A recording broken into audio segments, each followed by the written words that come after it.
Bonjour à tous, je m'appelle Yvonne Sneden, je suis en fait aux États-Unis, mais j'ai donc grandi en Europe. J'ai eu 2 expériences de mort imminente. Si vous voulez, vous pouvez regarder sur le lien vers le bas pour mes 2 témoignages personnels de mes 2 expériences. Mais aujourd'hui, je voudrais en fait faire une interview d'une personne très connue en France. Notre invitée d'aujourd'hui a eu une expérience de mort imminente il y a 40 ans, assez exceptionnelle. Et aujourd'hui, elle va nous parler de son expérience, mais aussi le but de cette vidéo, en fait, c'est d'apporter de l'expérience, mais aussi de communiquer ensemble, de vouloir un petit peu expliquer ce qui se passe à la fin après avoir eu une expérience de mort imminente. C'est vrai que l'expérience, elle est hors de ce monde, elle est formidable généralement, mais après, donc, l'expérienceur qui revient sur la Terre après une expérience de mort imminente doit vivre les années qui suivent ici, dans cette dimension. Et donc, beaucoup d'entre nous sont totalement transformés, notre vie est totalement différente, on voit les choses différemment, on ressent les choses différemment, on a des transformations physiologiques, psychologiques, spirituelles, relationnelles, et tout ça, on va donc en parler avec aujourd'hui mon invitée d'aujourd'hui, qui est Nicole Dron. Nicole Dron qui en fait a écrit, je vais regarder ici, donc Nicole Dron qui a écrit 2 livres. Le premier en 2009 qui s'appelle 45 secondes d'éternité, dans lequel Nicole raconte son expérience de mort imminente dans l'au-delà. Et donc c'était un livre qui a quand même connu un succès assez conséquent. Et donc, par la suite, plus récemment, Nicole Dron a écrit un second livre en 2016 intitulé « Dis mamie, comment on vit quand on est mouru ?» C'est un livre pour adultes, mais ça veut vraiment dire ce que ça veut dire et je vous encourage à le lire. Ces 2 livres-là peuvent être trouvés sur Amazon et également aux éditions Kinzo. Donc, on va passer directement à notre invitée. Comme je vous l'ai dit, donc elle va raconter son expérience de mort imminente et ensuite on va discuter comme 2 personnes qui ont eu une expérience de mort imminente et on va partager un petit peu ensemble quels sont les changements après une telle expérience, les défis et les avantages.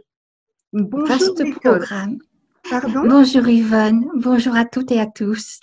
Bonjour Nicole, ça me fait tellement plaisir de t'avoir aujourd'hui et surtout, généralement les interviews sont faites par des non-expérienceurs, des personnes qui n'ont pas eu des morts imminentes.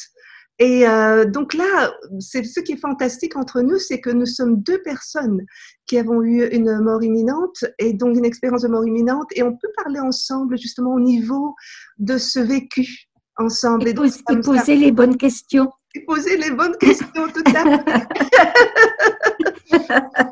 Oh, évidemment. Quel plaisir en tout cas de t'avoir avec nous. C'est partagé. Voilà.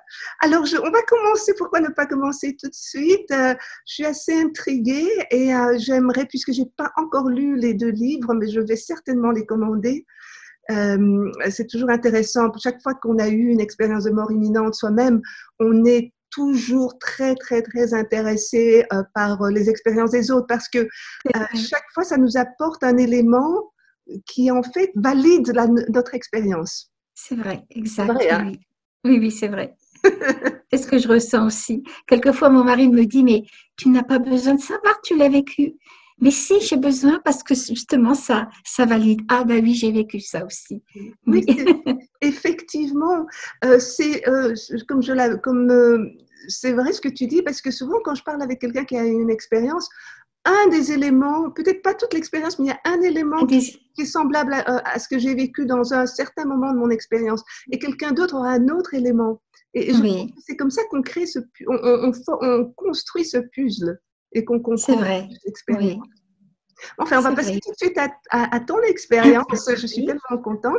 Dans quelles circonstances as-tu eu cette expérience de mort imminente? Que se passait-il dans ta vie?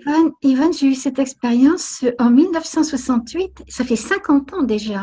50 ans. Donc, à l'époque, j'avais 26 ans. Je venais de mettre au monde mon second enfant, une petite fille. Donc, 3 semaines après l'accouchement, j'ai fait une très grave hémorragie.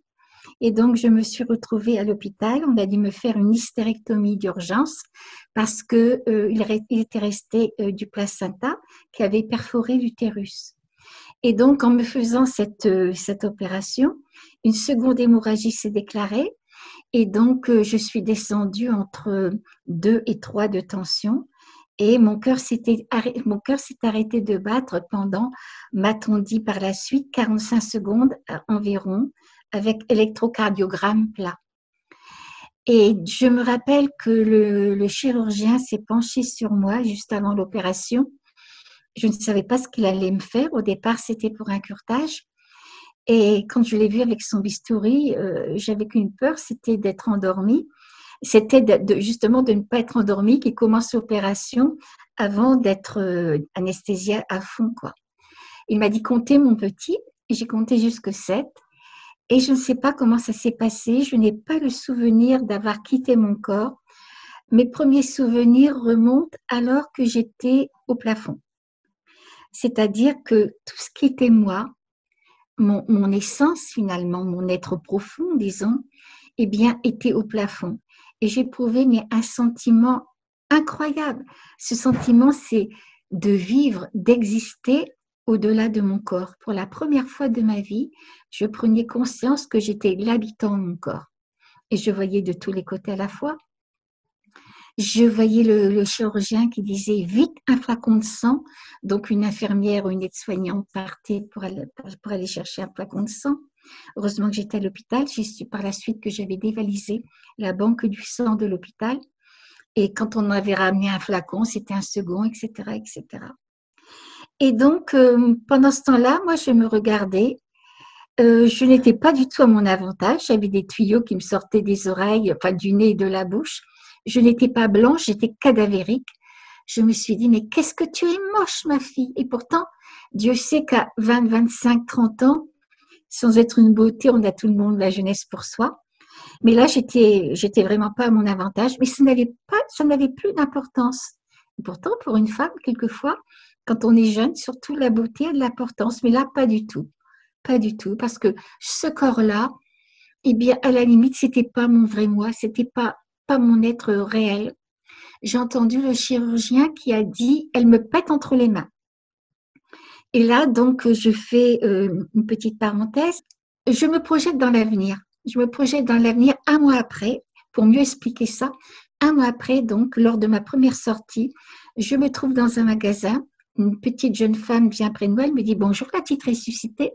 On m'appelait comme ça à l'hôpital. Alors, bonjour madame, mademoiselle, elle était jeune. Excusez-moi, je ne vous connais pas. Mais oui, mais moi, je vous connais bien. Je suis infirmière, j'ai assisté à votre opération. Qu'est-ce que vous nous avez fait peur? Évidemment, j'en ai profité pour lui demander ce qui m'était vraiment arrivé parce que on avait dit à mon mari que je revenais de loin, que tout danger semblait écarté. Moi, on m'appelait la petite ressuscitée à l'hôpital. Je savais très bien ce qui m'était arrivé, mais les médecins, les chirurgiens ils ne parlent pas beaucoup, quoi.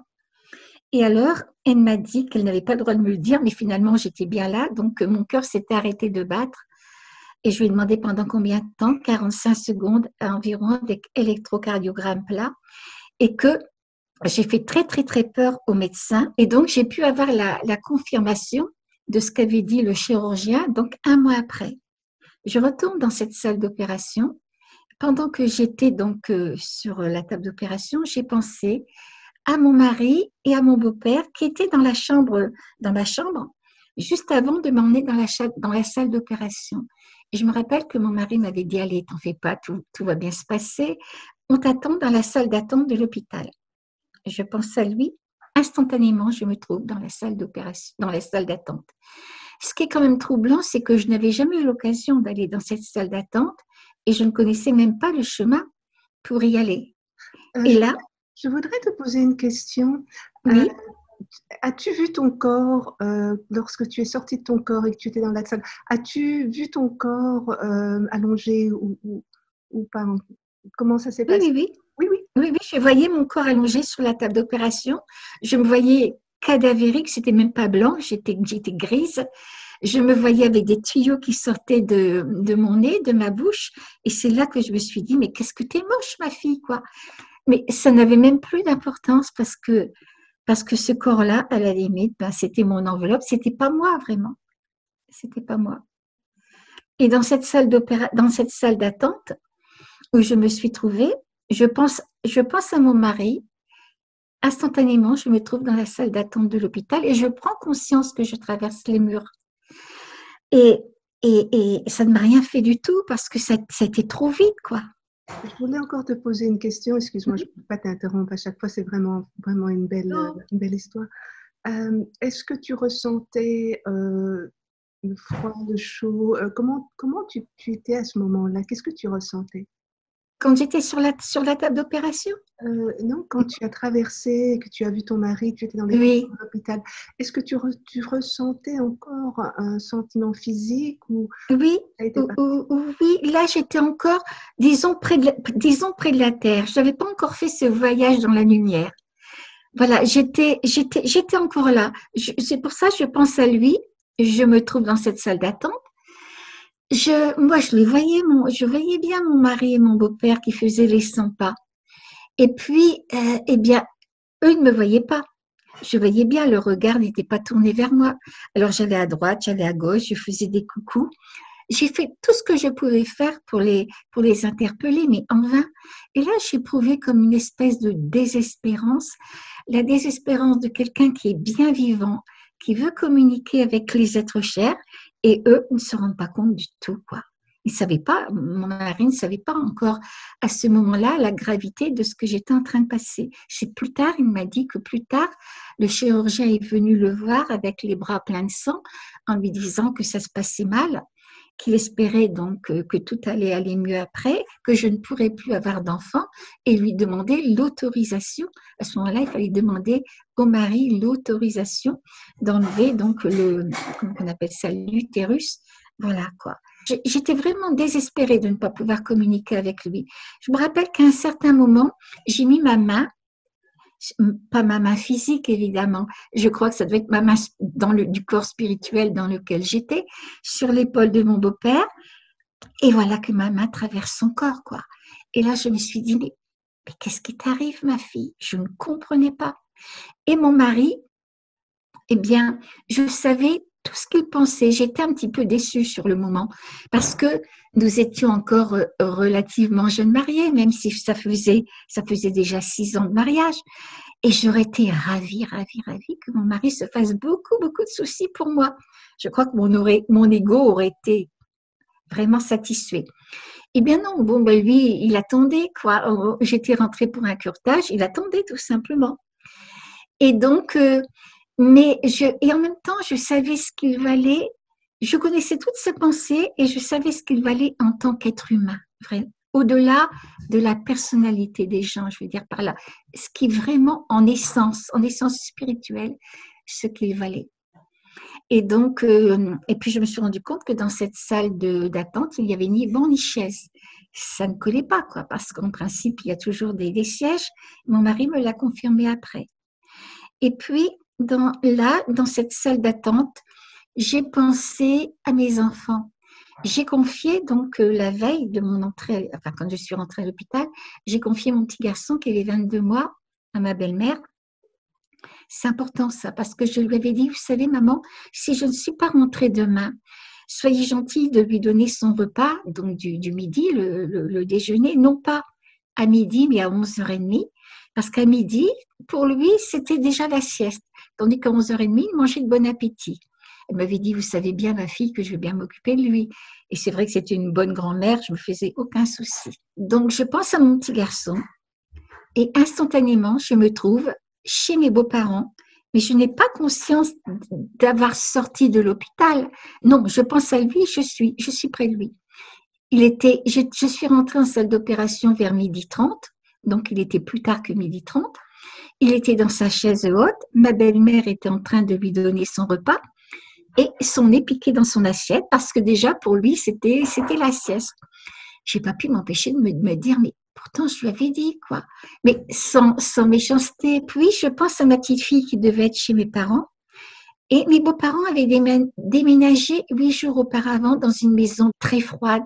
C'était tout au début janvier. Et il faisait particulièrement froid. Et heureusement, ils l'ont confié à une tante à mon mari parce qu'ils avaient peur pour la santé de ma petite fille. Et maman faisait tout ce qu'une maman peut faire pour sa fille, quoi. Elle faisait les repas à mon mari, enfin, la lessive et tout ça. Et mon mari, le matin même, lui avait apporté un drap maculé de sang, le drap qu'on m'avait mis entre les jambes en attendant qu'on ouvre les portes des services qui m'accueilleraient dans l'hôpital, quoi. Et on me suivait à la trace. Et maman, quand je suis arrivée chez elle, évidemment, aussi bien mes beaux-parents que mes parents ne m'ont pas vue. Moi, je les voyais et j'entendais tout ce qu'ils disaient. Et maman est en train de dire à mon père, mon Dieu, Nicole, elle s'est vidée complètement. Ça fait plusieurs fois que je nettoie le drap, mais il y en a toujours autant, quoi. Et papa disait vite, j'avais encore un petit frère de 11 ans à l'époque, on va conduire Alain à l'école et tout de suite après, on ira à l'hôpital pour être là quand Nicole se réveillera. Et quand je leur ai dit ça plus tard, ils étaient très, très interpellés parce que c'était vrai, vous voyez. Alors après, je ne me rappelle plus, mais je me suis trouvée dans un abîme de ténèbres, de silence. C'était le néant. C'était, je sais pas moi. Vous savez, quelquefois quand on est à l'intérieur d'une chambre où même tous les volets sont fermés, et qu'on ne voit pas du tout un ray de lumière, bon, on est vraiment dans le noir. Tandis que là, oui, je voulais savoir oui, pendant que tu étais, il y avait deux questions. La première, c'est pendant que tu étais à l'hôpital et qu'il y avait tout ce drame qui se produisait avec ta oui. perte de sang, tu étais en train de mourir. Est-ce que et tu voyais tout ce que tes parents vivaient avec crainte? Étais-tu en paix à ce moment-là pendant que tu Oui, regardais la scène? Est-ce que tu te sentais concernée? Comment tu ressentais? Qu'est-ce que j'étais plutôt comme une spectatrice, tu vois. Une spectatrice. Je remarquais, j'entendais mes parents qui disaient ça, j'entendais mes beaux-parents. Je prenais conscience que mon petit garçon n'avait pas son repas à temps, sans en vouloir à qui que ce soit. C'est comme si que je regardais tout ça en spectatrice. Mais moi, je ne souffrais nullement. J'étais en paix. Je Oui. n'étais pas bouleversée. Simplement, quand j'ai mis ma main sur l'épaule de mon beau-père et que ma main traversait son corps là, je me dis, là, qu'est-ce qui m'arrive, quoi? Qu'est-ce Je que ne tu comprends pas. Qu'est-ce qui m'arrive? Oui, oui, oui. Ok, merci beaucoup. Aussi, là, tu partais vers le tunnel, tu me dis un tunnel qui était fait de néant quelque part. Tu peux Oui, expliquer là aussi quelles étaient tes sensations dans ce tunnel, oui, s'il y avait des appréhensions ou si c'était la paix. Tu pourrais peut-être élaborer sur bien sûr, comment bien tu sûr. ressentais ce moment. Je ne Merci. sais même pas si c'était un tunnel, parce qu'après j'ai réfléchi, mais ça c'est le mental qui agit, ou un vortex. Disons que ça avait la forme d'un tunnel. Avant d'aller dans ce tunnel, je me suis sentie dans un abîme de ténèbres, de silence. Et là, j'étais seule au monde. Et c'était infiniment plus que de se retrouver dans une pièce où on ne voit même pas clair. C'était à l'échelle cosmique, voilà. Et j'étais seule au monde. Et je n'ai pas pu m'empêcher de penser, même si ça n'a pas duré longtemps, peut-être que ça n'a duré qu'une fraction de seconde, mais j'ai pas pu m'empêcher de penser, mais ça y est, ma fille, tu es morte. Ah oui, mais tu es morte, d'accord, mais je me sentais plus vivante que jamais. 1000 fois plus intelligente que je ne puis l'être maintenant, 1000 fois plus vivante. Et je me suis rappelé ce qu'on m'enseignait quand j'étais jeune, que j'allais au catéchisme. Je suis issue d'une famille de religion catholique. Et donc, jusqu'à mes 12 ans, jusqu'à l'âge de ma communion, donc j'allais à la messe, etc. Et il y avait le catéchisme, on apprenait que on vivait jusqu'à la fin des temps, jusqu'à la résurrection finale. Et c'est drôle comme des phrases comme ça entières me revenaient. Elles font partie de nous quelque part. Et donc, oui, mais qu'est-ce que c'est la fin des temps? Qu'est-ce que c'est la fin des temps? 1000 ans, 10 000 ans, 1 milliard d'années, des milliards et des milliards d'années, qu'est-ce que c'est? Et moi, rester toute seule comme ça, dans ce néant absolu, dans ces ténèbres absolues, alors là, j'ai peut-être ressenti une angoisse qui n'a pas duré longtemps, parce que j'ai vu au loin une pointe d'aiguille de lumière, une pointe d'aiguille de lumière. on peut comparer ça à une toute petite étoile. Et à partir de ce moment-là, c'est fini, je n'étais plus seule au monde. C'est fini. Et là, j'ai l'impression que ça a fait comme un tunnel, ou ça a pris la forme d'un tunnel. Et j'étais projetée à toute vitesse à l'intérieur de ce tunnel. Il y avait des lumières un peu violentes. J'ai senti du bruit. Et puis, ça s'est apaisé. Et puis, j'ai vu des présences un peu diaphanes de chaque côté de moi. Je ne peux pas dire à quoi ça ressemblait, ces présences. C'était de la lumière. Je ne voyais pas vraiment les visages, je voyais les formes. Voilà. Et puis, au loin, et ça, je ne l'oublierai jamais, au loin, cette lumière-là a pris tout l'horizon. Et je suis rentrée dans la lumière. Et comment, Yvonne, tu me comprends certainement très bien. Quand je suis rentrée dans la lumière, c'était le plus beau moment de ma vie. Je te comprends vraiment, vraiment. Le plus beau moment de ma vie. C'est le plus beau moment. Parce que cette lumière-là, on ne peut même pas décrire la lumière parce que bon, ça ne brûle pas les yeux, c'est la lumière, mais une pureté incroyable, mais en même temps, c'est l'amour à l'état pur.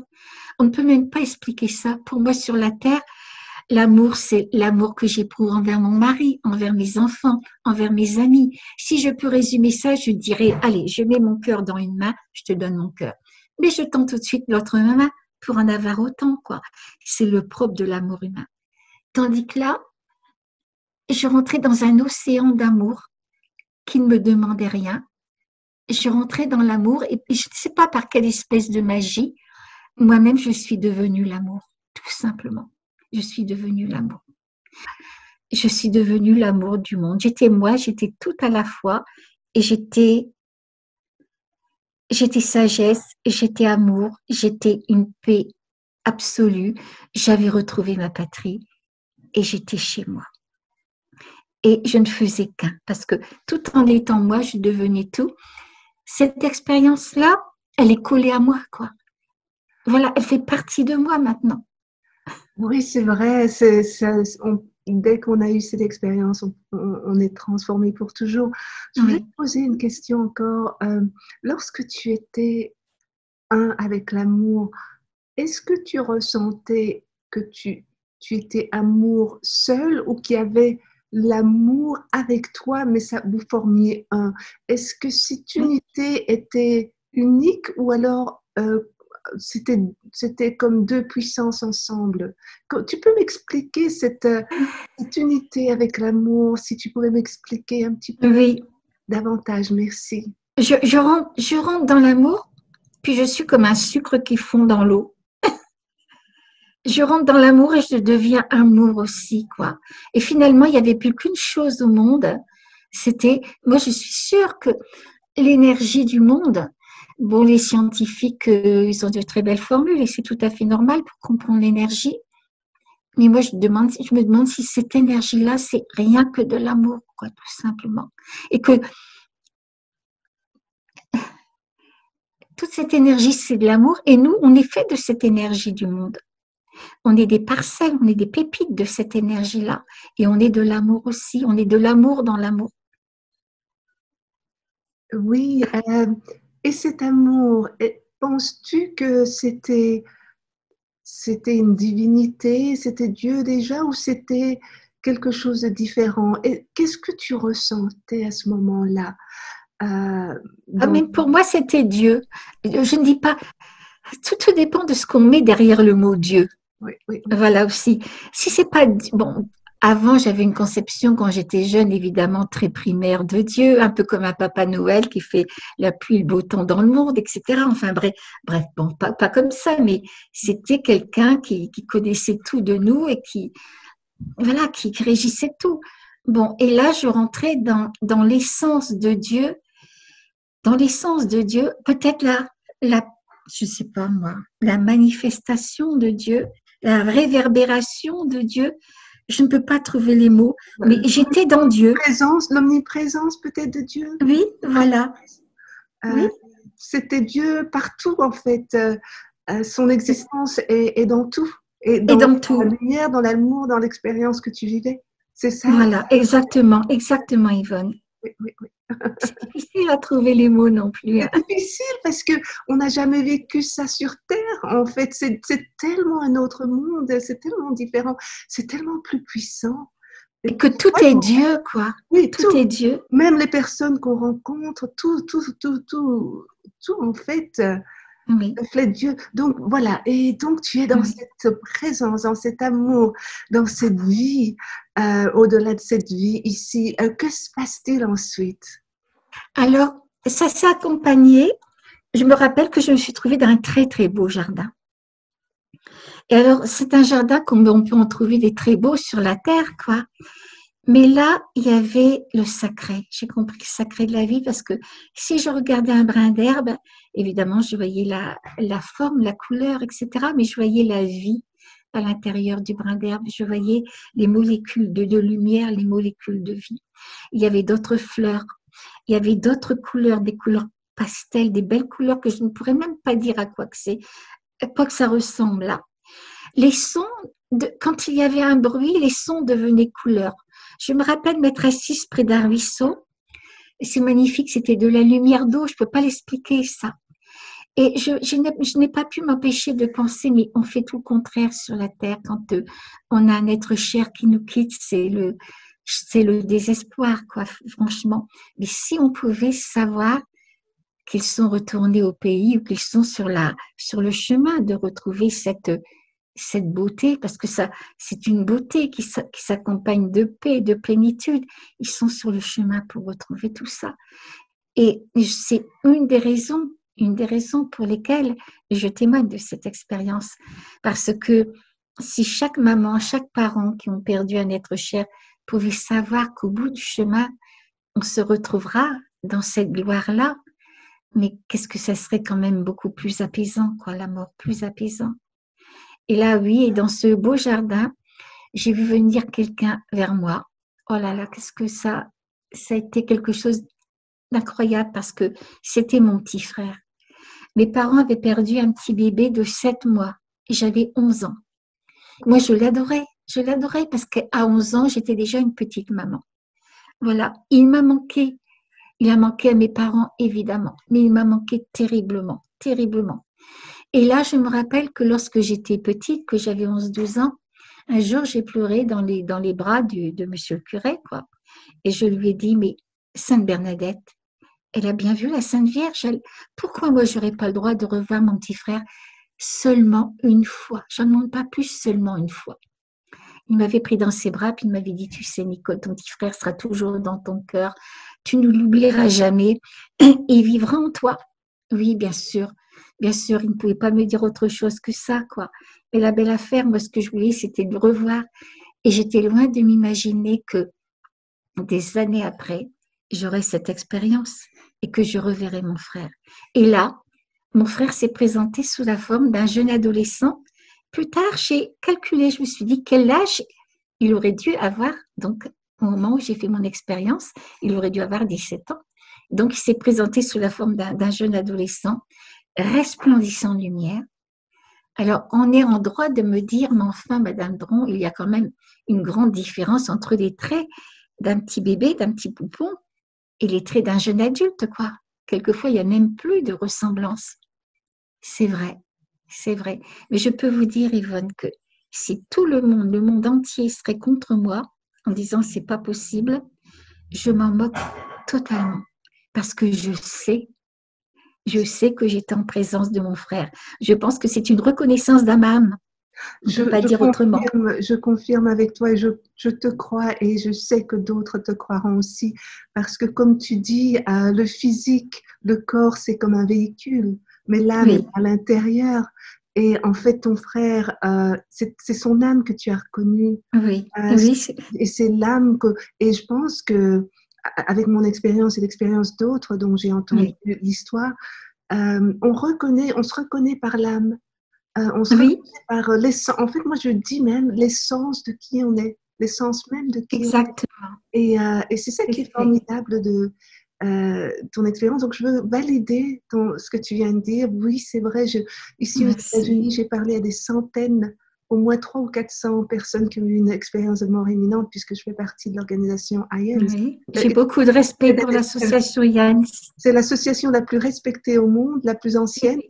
Et donc, il y a beaucoup de chercheurs et je peux te garantir que d'autres, peut-être en francophonie, on entend ça beaucoup moins, mais ici, dans le monde anglophone, il y a tellement de recherches qui ont été faites. Merci Yvonne. Oui, voilà. Et là, tu vois, dans mon frère, alors ce qui est quand même pas étrange, mais particulier, c'est quand je l'ai vu, eh bien, je me suis blottie dans ses bras, quand il m'a pris dans ses bras, et il était solide et moi aussi. Alors quand je pense que dans la salle d'attente de l'hôpital, que j'ai mis ma main dans mon corps spirituel, de mon corps spirituel sur l'épaule de mon beau-père et que ma main a traversé son corps, eh bien là, quand j'étais en présence de mon frère, nous étions dans les bras de l'un de l'autre et nous étions solides.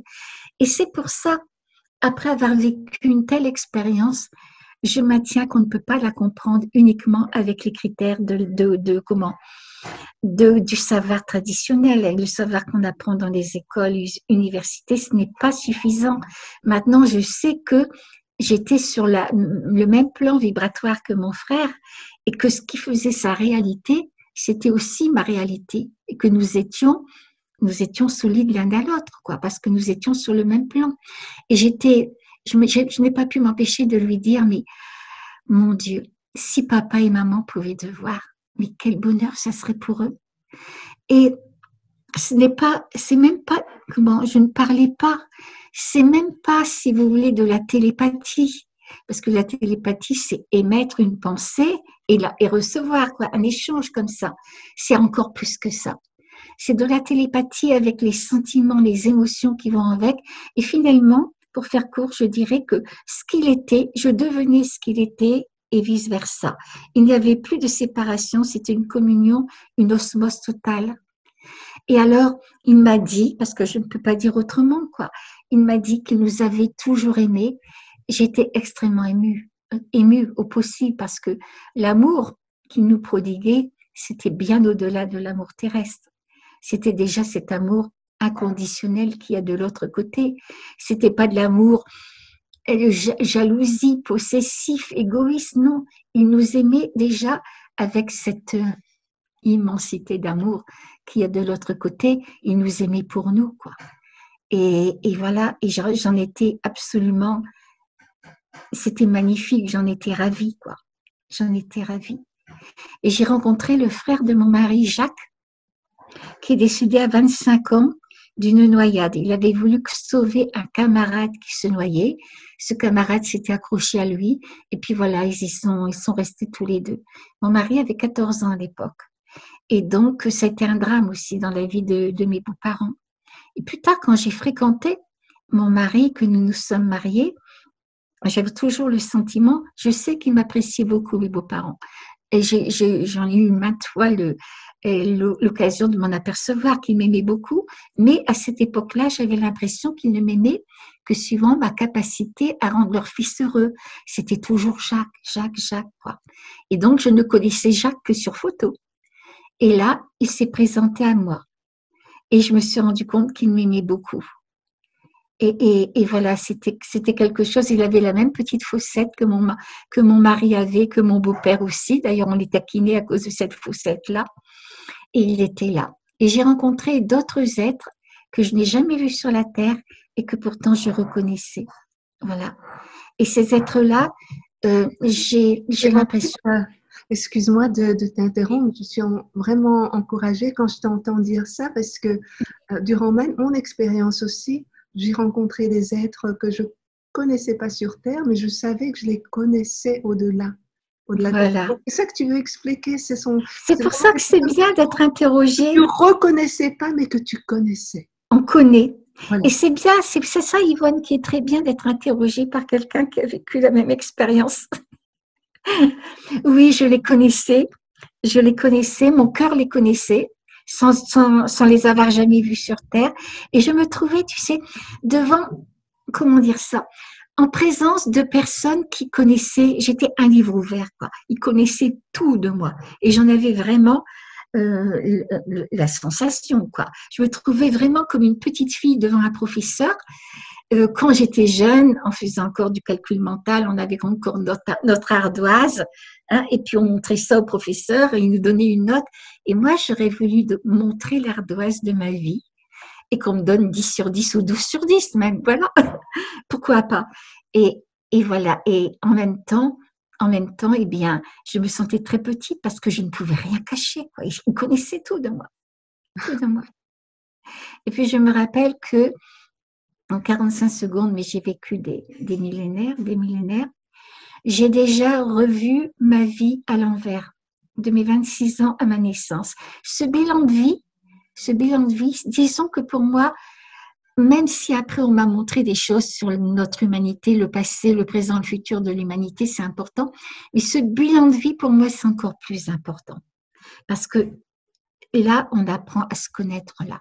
Et donc, j'ai eu l'impression que c'était comme si le monde entier se mettait, je ne dis pas à ma disposition, mais à ma compréhension, sous la forme d'un être, je dirais tout le temps, que notre cœur connaît. Voilà. Parce que je suis persuadée que cet être-là, il prend la forme finalement de ce qu'on connaît dans toutes les religions, la philosophie, ça n'a pas d'importance. Il prend la forme que notre cœur connaît. Et cet être-là, il était malheur rempli d'amour. Mais moi, je l'ai ressenti comme un amour, comme l'amour d'une mère, en même temps comme l'amour d'un père.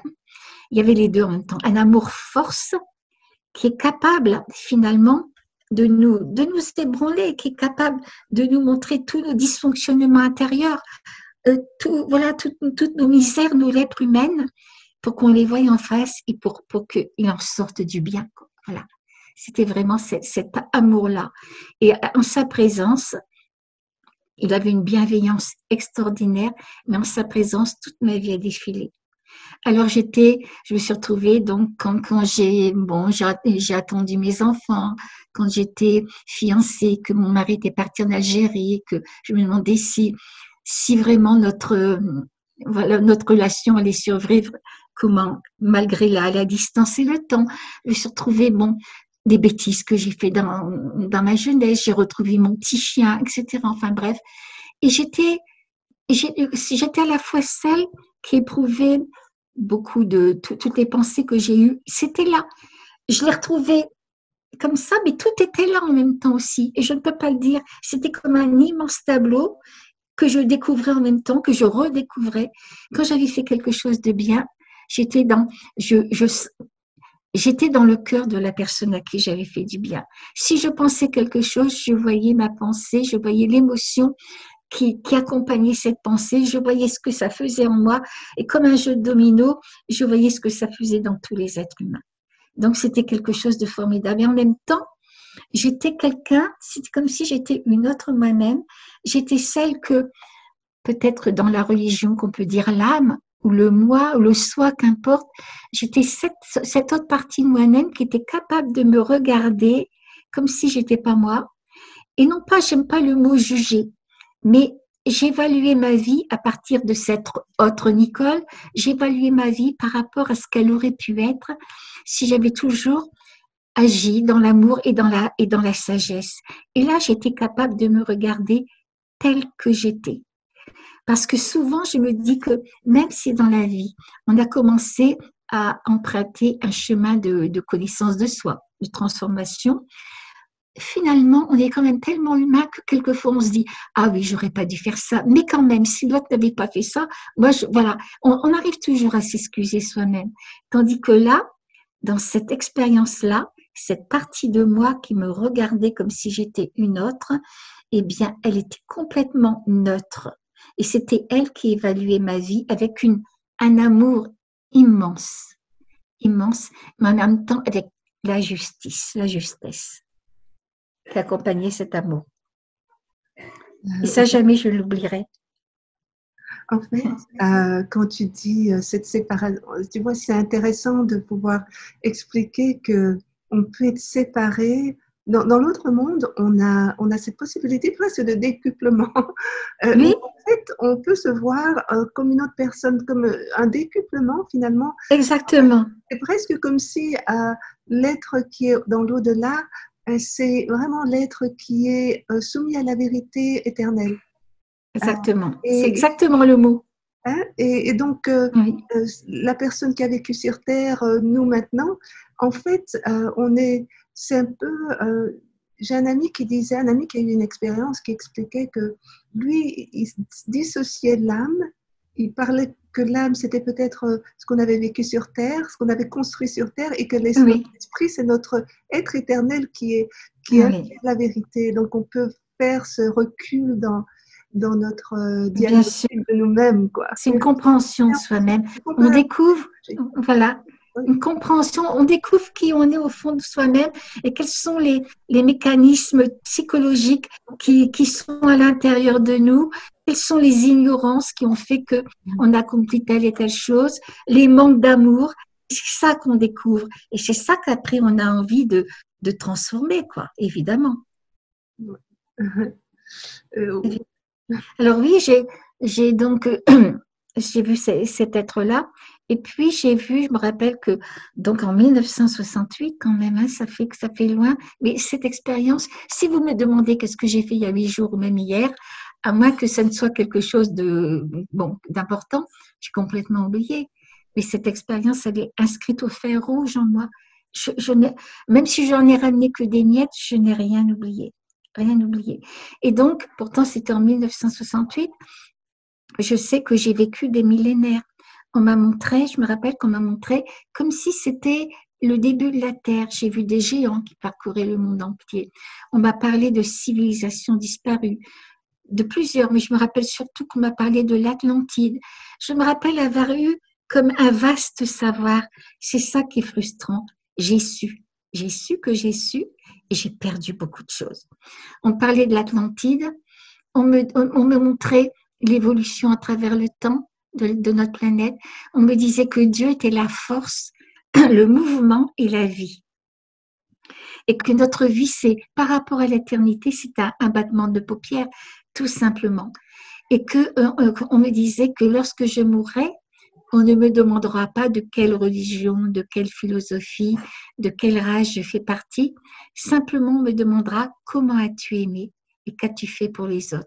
Ce que cet être-là, puisque j'ai oublié quelque chose d'important, parce que toute ma vie a défilé devant l'être qui s'est mis comme ça à ma portée, disons. Mais cet être-là m'a posé la question, je dirais, la plus importante de ma vie, même s'il ne faut pas faire des grandes études pour la comprendre. Mais je sais que d'épuiser cette simple question, ma vie entière ne suffira pas. Il m'a demandé comment as-tu aimé et qu'as-tu fait pour les autres. Et c'est quand il m'a posé cette question-là que toute ma vie, voilà, voilà.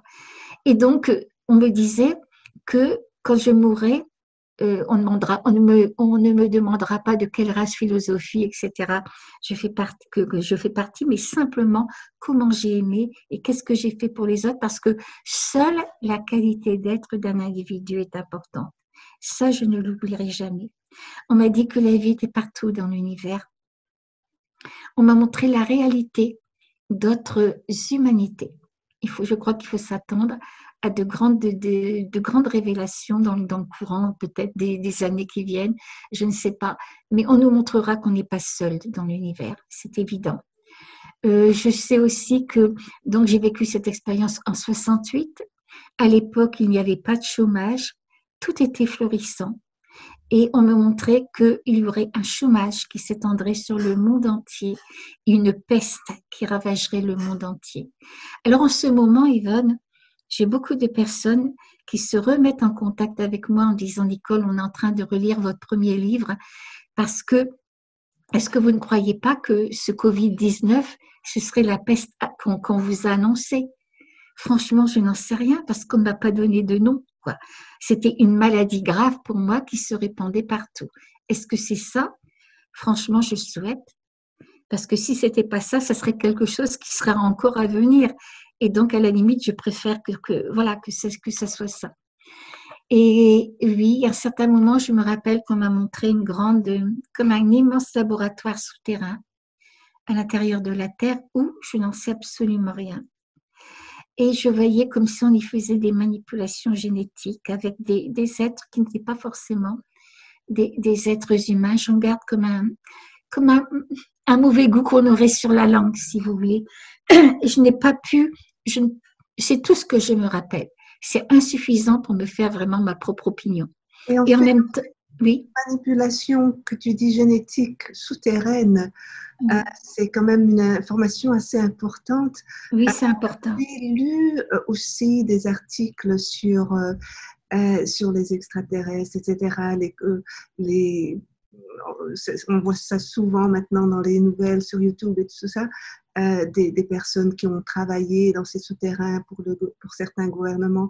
Est-ce que tu pourrais me dire, ces expériences, elles étaient faites sur des humains ou sur des êtres différents, sur les animaux, tu te rappelles plus un peu? Non, je ne me rappelle plus.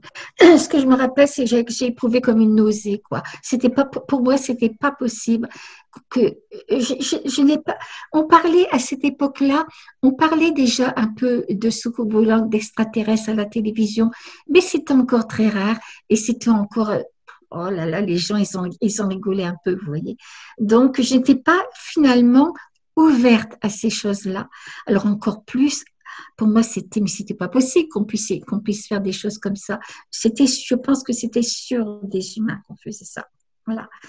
Et ça m'a laissé vraiment un mauvais goût dans la bouche. Et par contre, je me rappelle avoir été entraînée dans un immense vaisseau spatial où il y avait des grands êtres blonds.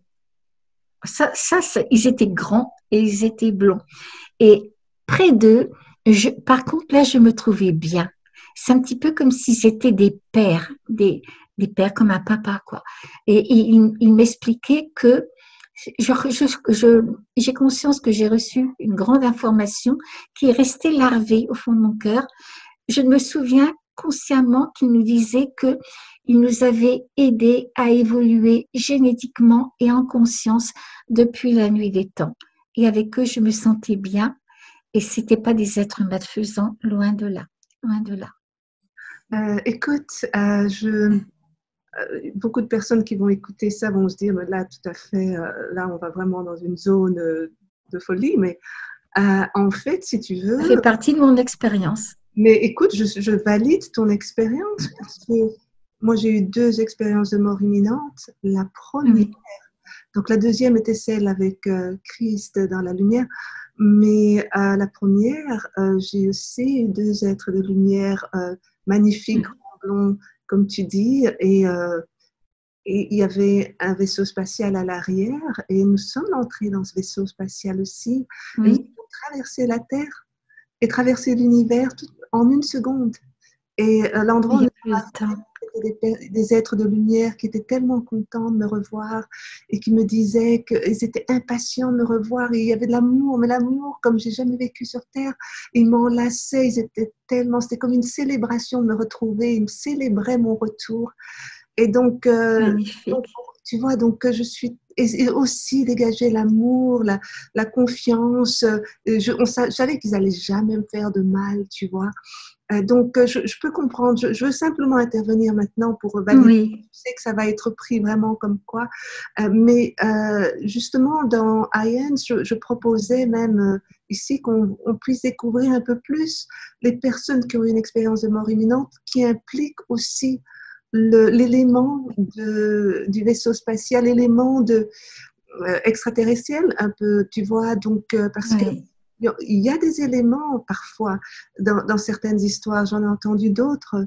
Aussi, quand j'étais à une conférence IANS internationale, il y avait une dame qui était là et on voulait chaque fois se parler, mais on n'avait pas le temps. Il y avait tellement de monde, on était à peu près 500 personnes et on n'avait pas le temps. Et on s'est dit, il faut absolument qu'on se parle, il faut absolument qu'on se parle. Et puis finalement, on a décidé de se retrouver pour le petit déjeuner le dernier jour de la conférence. Parce qu'on sentait qu'il y avait quelque chose qu'on n'avait pas compris, mais on sentait.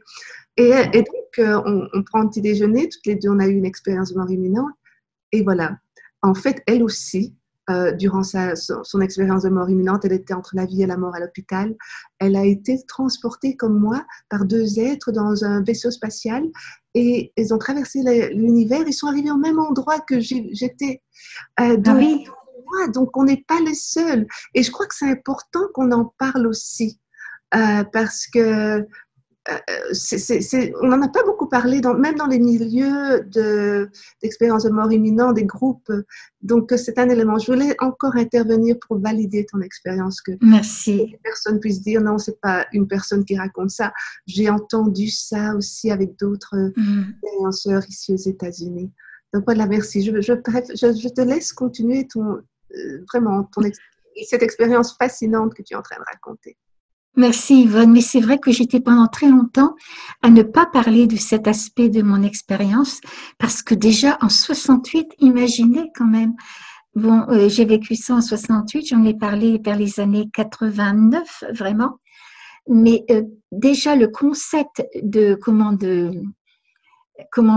de la vie, quoi, après la vie, quoi, après la mort, ce concept-là, c'était déjà énorme. Alors, parler de cet aspect de mon expérience, non.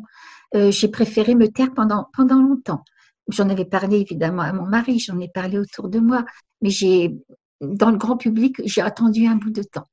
Mais c'est vrai qu'on me disait au cours de cette expérience aussi que je venais de Vénus. Voilà, donc, ok, vas-y. Je voulais que tu en parles. Pendant que tu écris ton expérience, décris aussi le vaisseau spatial un petit peu pour que les gens puissent avoir un visuel. Mais aussi, le vaisseau, oui, quelque chose de très grand. C'était un grand vaisseau spatial, blanc, gris pâle blanc, argenté, brillant, comme une lentille. C'était comme une lentille. Voilà. On parle quelquefois de triangle, etc. Mais c'était une lentille. Eh ben, c'était vraiment comme une lentille comme ça. Hein. Donc, vraiment, oui. Moi, quand j'étais dans mon expérience, c'était exactement le même genre de vaisseau, blanc, gris, brillant, perlé, et vraiment très, très moderne. C'est vraiment comme ça fait très, très moderne, comme une lentille dans ce sens. Oui, donc je confirme. Expérience, c'est merveilleux. C'est pour ça que je fais ces émissions parce que ce sont des conversations entre expérienceurs. Oui, c'est intéressant. C'est intéressant parce que on peut confirmer et valider l'une l'autre. Quand tu me racontes ton expérience, ça me valide aussi la mienne, tu vois. Oui. Et donc, en fait, donc ce vaisseau était comme ça. Je te laisse continuer et surtout aussi, on t'a dit d'où tu venais. Donc, continue, je t'en prie. Oui, alors quand on m'a dit d'où je venais, Vénus, je me suis dit, mais après, mais je ne peux pas dire ça aux gens. Ils vont dire, mais cette dame-là, ça va plus, quoi. C'est pour ça aussi que je me suis tue pendant longtemps, mais en même temps, j'ai essayé de découvrir, quand mes enfants ont grandi, que j'ai disposé d'un peu plus de temps pour faire des recherches, je suis tombée sur les écrits d'Adamski, qui avait rencontré justement les grands blonds aussi qui venaient de Vénus. Alors là, je me rappelle quand j'ai découvert ça, c'était quelque chose d'extraordinaire pour moi, vous voyez. Mais c'est tout ce que je me rappelle de ça, quoi. Je n'ai pas d'autres souvenirs. Et puis, on m'a montré aussi, on me disait que le Christ, oui, on me montrait qu'en 1968, donc, on était à la croisée des chemins, encore plus maintenant. C'est-à-dire que en 1968, il y avait déjà beaucoup de technologie, mais malheureusement pas beaucoup de fraternité, de conscience qui accompagnait cette technologie. Et on me montrait tout ce qui risquait d'arriver si on ne changeait pas de conscience. Alors, j'insiste, pour moi, le si est déterminant. Pour moi, le si, c'est notre part de liberté quelque part. Alors, évidemment, je voyais ce chômage, je voyais cette peste qui s'étendait sur le monde entier, mais on me montrait aussi des bouleversements climatiques. Et c'est vrai, on est en plein dedans en ce moment. Je voyais des tsunamis, des volcans qui se réveillaient, des gens par milliers qui partaient sur les routes affolés.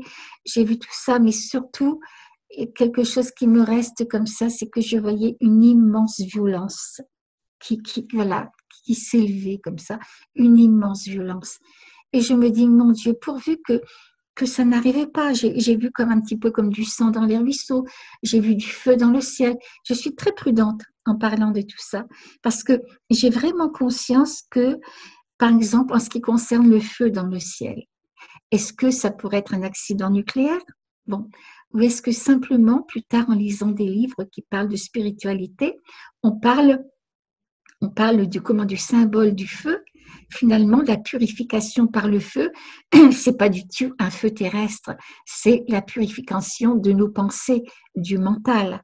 Voilà. Alors moi, je suis dans la capacité de dire sur quel plan de conscience je dois prendre toutes ces informations-là. Je suis persuadée dans mon cœur, mais là, ce n'est que moi qui parle, que si on n'est pas, si vous voulez, si individuellement ou collectivement, on ne fait pas chacun d'entre nous un travail intérieur de conscience, de transformation de tout ce qui est négatif en nous, de nos jalousies, nos passions. Franchement, si on ne transforme pas tout ça en lumière, il pourrait, si vous voulez, arriver tout ce que j'ai vu au point de vue matière. Il pourrait arriver ça. Mais que si, eh bien, beaucoup d'entre nous, eh bien, entreprenons ce grand travail de transformation, d'amour, quelque part, c'est le mot à dire, eh bien, on n'aurait peut-être plus besoin d'avoir toutes ces transformations. On me disait que le Christ allait revenir sur la terre et que c'était imminent. Depuis cette expérience, je dois dire que le Christ est le moteur de ma vie. C'est le socle de ma vie. Et le Christ, on me disait que, comment vous dire ça, qu'il n'appartenait à aucune religion. C'était la plénitude de Dieu dans tout ce qui vit, dans tout être humain, mais dans tout ce qui vit. La conscience, l'amour, la plénitude totale. Et j'ai pleuré parce que je me suis rendu compte que, eh bien, l'important, ce n'est pas d'avoir une belle maison, une belle voiture, d'être considéré par le monde entier, etc. Non, pas du tout. Ce sont des moyens de vivre, tout simplement. L'important sur la terre, eh bien, c'est de prendre conscience de qui on est sur un autre plan et de redevenir consciemment ce qu'on est, quoi. C'est ça. On revient pour comment dire ça. C'est comme si on était un petit bouton de rose et que ce petit bouton-là, il fallait l'épanouir, tout simplement. Il fallait l'épanouir et que cette rose épanouie, c'est l'amour du monde. Et nous, on nous demande justement de faire ce travail-là, être conscient et aimer. Et si on fait tout le monde ce travail-là, eh bien, oui, on n'aura plus besoin de toutes ces calamités qu'on m'a montrées parce que, voilà, l'égoïsme, c'est pas lui qui dirigera le monde, ce ne sera pas l'argent, ce ne sera pas l'égoïsme, ce ne sera pas l'orgueil, ce sera l'amour, voilà, tout simplement. Et oui, j'ai pleuré. Et voilà. Alors, je ne sais pas si c'est un être, une entité telle que le Christ qui reviendra sur la terre, ou si c'est sa conscience, qu'importe. Le principal, c'est que sa conscience, c'est que nous, on s'éveille à cette conscience-là et que tout ce travail-là se fasse en nous et voilà. Et je ne suis pas une illuminée, vous savez, dans le mauvais sens du terme. J'ai les pieds bien sur la terre, mais je sais que ce travail-là, cette transformation-là, c'est très important. On est à la croisée des chemins en ce moment et c'est important qu'on en prenne conscience. C'est important que nous tous, on fasse ce travail d'amour. Voilà. Et merci beaucoup pour ce message d'amour, un message extrêmement important, lourd parfois, mais nécessaire, quoi, finalement, parce que c'est vrai qu'actuellement, la Terre souffre, les humains souffrent en ce moment, il y a beaucoup de souffrance, mais comme tu disais, il y a ceci, donc c'est aussi un encouragement qu'on peut… Oui, on est libre de changer tout. On peut changer si, comme tu disais, si les humains acceptent cette transformation vers quelque chose de meilleur. J'ai été écoutée dans plusieurs points que tu disais. Et effectivement, donc ça fait partie de l'amour inconditionnel finalement, ça ce que tu racontes. Oui, c'est l'amour inconditionnel qui veut le meilleur pour chacun, qui veut qu'on grandisse vers un état spirituel tellement plus élevé et tellement plus dans cet amour l'un de l'autre finalement, cet amour qui ne pense pas à soi d'abord, l'amour de l'autre d'abord, et on pourrait changer le monde. C'est vraiment important ton message. Bien sûr. vraiment, je pensais à quelque chose que tu as dit à propos de, oui, donc la maladie, les catastrophes climatiques aussi, mais le message aussi que tu as donné qui pourrait peut-être être ce qu'on devrait tous se poser comme question, est-ce qu'on a aimé l'autre? Comment est-ce qu'on a aimé l'autre? Ah là là. Et ça, c'est un message que tu as qui est primordial dans ce monde, en fait, parce que pour l'instant, il y a une grande vague du soi et comment on s'aime soi. Il faut s'aimer d'abord, il faut que ce soit soi d'abord avant. Et c'est vrai qu'on doit s'aimer soi, mais je trouve qu'il y a comme un déséquilibre Oui, je suis d'accord.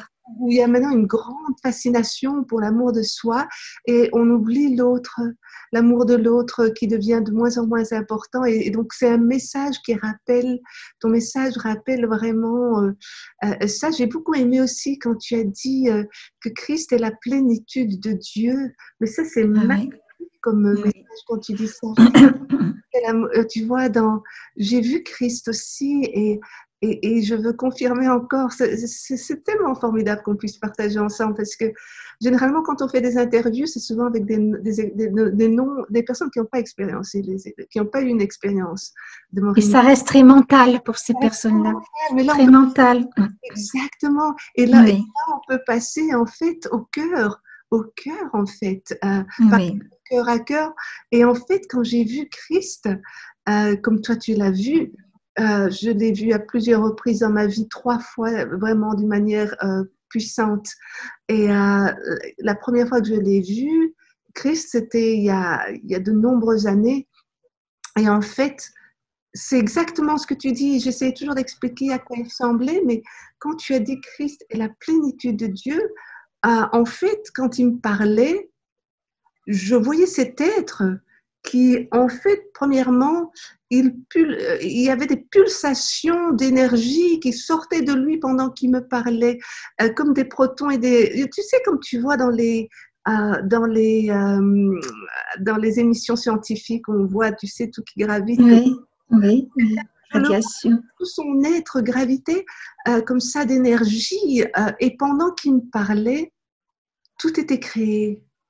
Il y avait Ah en oui, même temps, il créait en même temps. ah oui, Il créait tout ce qui existait maintenant, qui va exister après, qui a existé.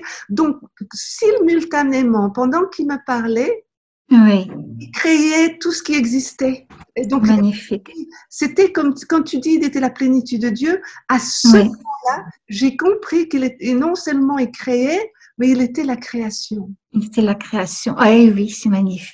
tu vois, donc quand tu me dis ça résonne vraiment Ah, profondément dans mon cœur oui. parce que je l'ai vécu. Et au-delà de toute religion, au-delà, le Christ, c'est un état d'être. Tu vois, moi, la différence quand j'ai vu Christ, c'est qu'en fait, il n'était pas élitiste. C'était en fait, son expression, c'était l'amour pour tout être humain. Voilà.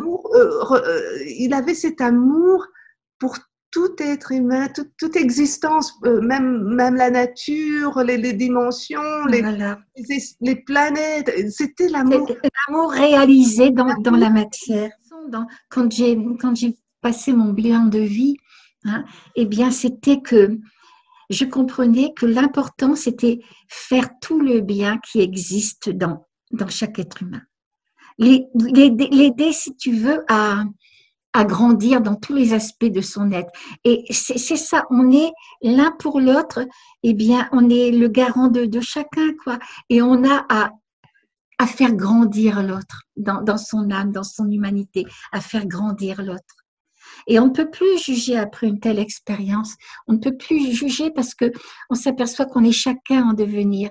Si on avait le regard de savoir, et j'en parlerai après, tout ce qu'on a été auparavant, hein, et même si on est mieux maintenant, eh bien, on ne peut plus juger les autres parce que ben, parce qu'on sait que c'est simplement une période de la vie, quoi, de la vie universelle, une période, et qui seront différemment. Plus tard, ils seront peut-être des saints.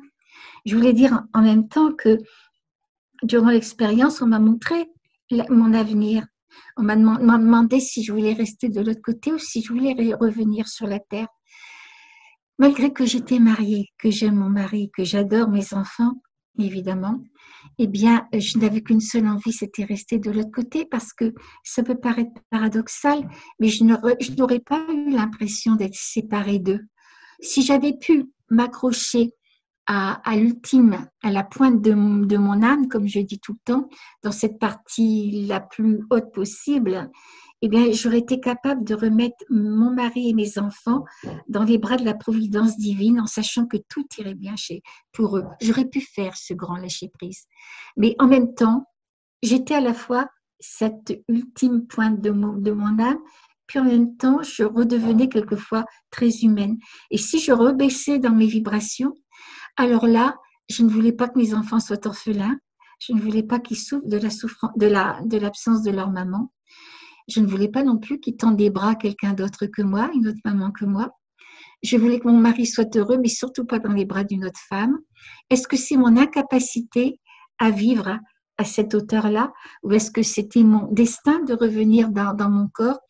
On m'a dit que je reviendrais, mais qu'avant, j'oublierais beaucoup de choses parce qu'il le fallait. Et moi, avec ma liste, je me suis dit, ils veulent que j'oublie beaucoup de choses. Ben, je vais faire en sorte de me rappeler. Et pourtant, quand je me suis réveillée, je n'ai ramené que des miettes de toute cette sagesse-là. Mais on m'a dit, et ça c'est très important, que si j'avais accepté de rester de l'autre côté, j'aurais toujours pu être dans le cœur de mes enfants. J'ai dit ça pendant des années et des années alors que j'en parlais en conférence. Et un jour, je crois que c'était en Belgique, un monsieur m'a fait une très belle lettre. Je lui ai demandé l'autorisation d'en parler après. Il me disait, Madame, quand vous disiez que vous auriez toujours pu être dans le cœur de vos enfants, moi j'étais au fond de la salle derrière un pylône et je pleurais. J'ai perdu ma femme récemment. J'ai encore une petite fille de 11 ans à charge. Et avant que sa maman s'en aille, la maman allait souvent dans les hôpitaux, elle avait une très grave maladie et quand elle revenait, la petite fille, quelquefois la nuit, elle réveillait ses parents pour faire un gros câlin à sa maman parce qu'elle savait bien qu'un jour, maman ne serait plus là. Ce jour-là est arrivé et un mois après, le papa a dit à sa petite fille, je ne te comprends pas. Maman n'est plus là, mais tu ne pleures pas. Tu ne t'ennuies pas après maman, tu ne pleures jamais. Et la petite fille de dire, non, je ne m'ennuie pas après maman parce que je suis remplie de maman. Moi, j'en ai eu la chair de poule. Et ce monsieur-là me disait qu'il avait une très belle carrière, puisqu'il était ingénieur, etc., que malgré cette grande connaissance scientifique qu'il avait, qu'il s'était rendu compte que sa fille avait l'intelligence du cœur, elle avait compris tout simplement. Moi, on me montrait aussi, en veillant, me montrer l'avenir, qu'à un certain moment, j'aurais 3 personnes de ma famille qui partiraient presque en même temps, dont 2 à 3 semaines d'intervalle. Donc, c'était en 68, le 27 janvier 81, un mardi. C'est mon beau-père qui s'en va. 3 semaines après, un mardi, c'est ma grand-mère, alors que rien ne le laissait supposer vraiment. Et à la fin de l'année, c'était ma belle-mère. Donc, vous voyez, là, ce sont des petites... Évidemment, j'en avais parlé à mon mari avant, tout ça. Et donc, moi, à la limite, je n'avais pas besoin de ça pour savoir que j'avais vécu cette expérience. Mais mon mari, c'était des preuves, si vous voulez. Des preuves. On m'a montré aussi, alors que là, je n'étais pas du tout habituée à penser de cette façon-là, puisque j'étais élevée dans la religion catholique. Je dirais tout le temps pour les personnes qui se posent des questions sur l'évolution de ma vie spirituelle, je suis toujours catholique. Je sais que dans toutes les religions qui ont comme base l'amour, il y a des trésors. Et évidemment, je ne renie pas les trésors de ma propre religion, mais je ne suis plus limitée, non pas par la religion, parce que pour moi, il n'y a qu'une seule religion au monde, la religion de l'amour, mais par l'institution religieuse. Je ne suis plus limitée par l'institution religieuse qui dit, par exemple, hors de l'Église, point de salut, alors qu'il n'y a que telle religion. Non, pas Donc, du tout. tu trouves que ça, c'est un effet secondaire de ton expérience de mort? Oui. Donc, quand tu es revenue, et donc, je voudrais te dire que, comme je suis ici depuis longtemps avec IANS, oui. l'organisation de recherche sur les expériences de mort imminente, que ça, c'est une grosse transformation que beaucoup d'expérienceurs ont. En fait, avant leur expérience de mort imminente, quelle que soit leur religion, quand ils reviennent, soit ils conservent leur religion ou soit ils se transforment en êtres plus spirituels, qui conservent leur religion ou non, ou deviennent plus spirituels. Il y a un gros point qui est le même pour tous. La boîte de l'institution religieuse les étouffe. Exactement. Il y a une liberté ils peuvent garder la même foi. Moi, j'ai continué à croire en Dieu et en Christ. Bien sûr. Aujourd'hui, mais moi aussi, cette boîte a éclaté. Bien sûr. Parce que l'amour est le moteur de tout, de ma vie, c'est ce que j'ai compris aussi. Donc, et c'est vrai, ce que tu vis, c'est vraiment un effet secondaire classique de l'expérienceur après une expérience de mort imminente. J'allais dire une NDE parce que je vis aux États-Unis. Oui, on dit. Moi aussi, je dis une NDE parce que j'ai l'habitude de dire ça. NDE parce que c'est Near Death Experience, donc on les connaît bien aussi. Donc, je voulais te dire que je te comprends complètement. Pour l'avoir vécu moi-même aussi. Et quelle liberté de vivre. Tu vois, pour moi, excuse-moi, je ne voulais pas t'interrompre, mais ce que je peux plus vivre, c'est vraiment, c'est le contrôle. Et tu vois, le contrôle et puis certaines, je ne parle pas de tout, je connais des personnes magnifiques dans les mondes chrétiens dans lesquels je viens et tout, mais je sais qu'il y a aussi parfois certains endroits où il y a quand même le contrôle et le pasteur est souvent comme une effigie qu'il faut presque, qui est vraiment presque Dieu, quoi. Donc, et ça, c'était difficile pour moi de voir que nous tous on est égaux, on a tous et que enfin, je sais pas comment l'expliquer, mais je peux te comprendre. C'est l'amour. Si je vois pas l'amour, c'est difficile pour moi de participer à une expérience religieuse si je sens plus de contrôle et de condamnation et de sentiment de se sentir coupable. Donc, non, bien sûr. Il y a une liberté on veut cette liberté. C'est un peu ça. Oui. Et c'est pour ça, tu vois, c'est pour ça comment Yvonne, dans mon deuxième livre, qui n'est pas un livre pour enfants, j'ai voulu faire un chapitre pour moi qui était capital, important, entre la différence entre la religion, quand je dis la religion institutionnelle, tu vois, hein, et la religion finalement, si on pouvait dire un terme, c'est spirituel, c'est-à-dire, j'appelle plutôt ça la tradition, c'est-à-dire la sève d'amour, de conscience, de plénitude, de paix, qui est, si tu veux, qui circule dans toutes les vraies religions, quoi. Et ça, c'est au-delà de toute institution religieuse. Et pour moi, c'était important de faire ce chapitre-là. Je voulais dire aussi qu'il y a quelque chose qui m'a bloquée pendant longtemps. De l'autre côté, c'était une évidence, mais après, quand je suis revenue dans mon corps et que par rapport à tout ce qu'on m'avait enseigné dans ma religion, moi, j'ai dû me me dépouiller un petit peu de tout ce qui est du côté, comment on appelle ça, institutionnel de ma religion. Vous allez comprendre, de l'autre côté, on me montrait que j'avais déjà vécu sur la terre. Dans ma religion catholique traditionnelle, on ne parle pas de ça. Et là, je voyais non pas des vies entières, mais des tranches d'autres vies, le lien qui unissait mes vies, et on me disait qu'on revenait sur la terre tant qu'on n'avait pas acquis assez d'amour et de sagesse, que tout était une question d'évolution. Alors donc, voilà, je me suis vue vivre d'autres vies avec mon mari. Dans cette vie-ci. Pourrais-tu élaborer quand tu dis on revient donc sur terre, donc ça c'est pour toi, tu crois que le but pour nous d'être sur terre, c'est effectivement de grandir spirituellement. Tu pourrais élaborer comment tu ressentais ce qui t'expliquait, quelle était la sensation, qu'est-ce que tu comprenais quand on te donnait cette En ce qui me concernait pour cette vie-ci, il m'était demandé d'avoir une relation de couple, parce que j'ai vu que dans d'autres vies, avec mon mari, certaines vies avec mon mari, où je vivais dans un milieu méditerranéen, plus Moyen-Orient, etc., où la femme était beaucoup plus soumise. Et là, dans cette vie-ci, mon mari et moi, on devait apprendre à vivre en bonne intelligence, dans le respect de chacun. Voilà. Et on me demandait surtout cette vie-ci, moi, d'avoir le courage d'être vrai, d'être moi-même.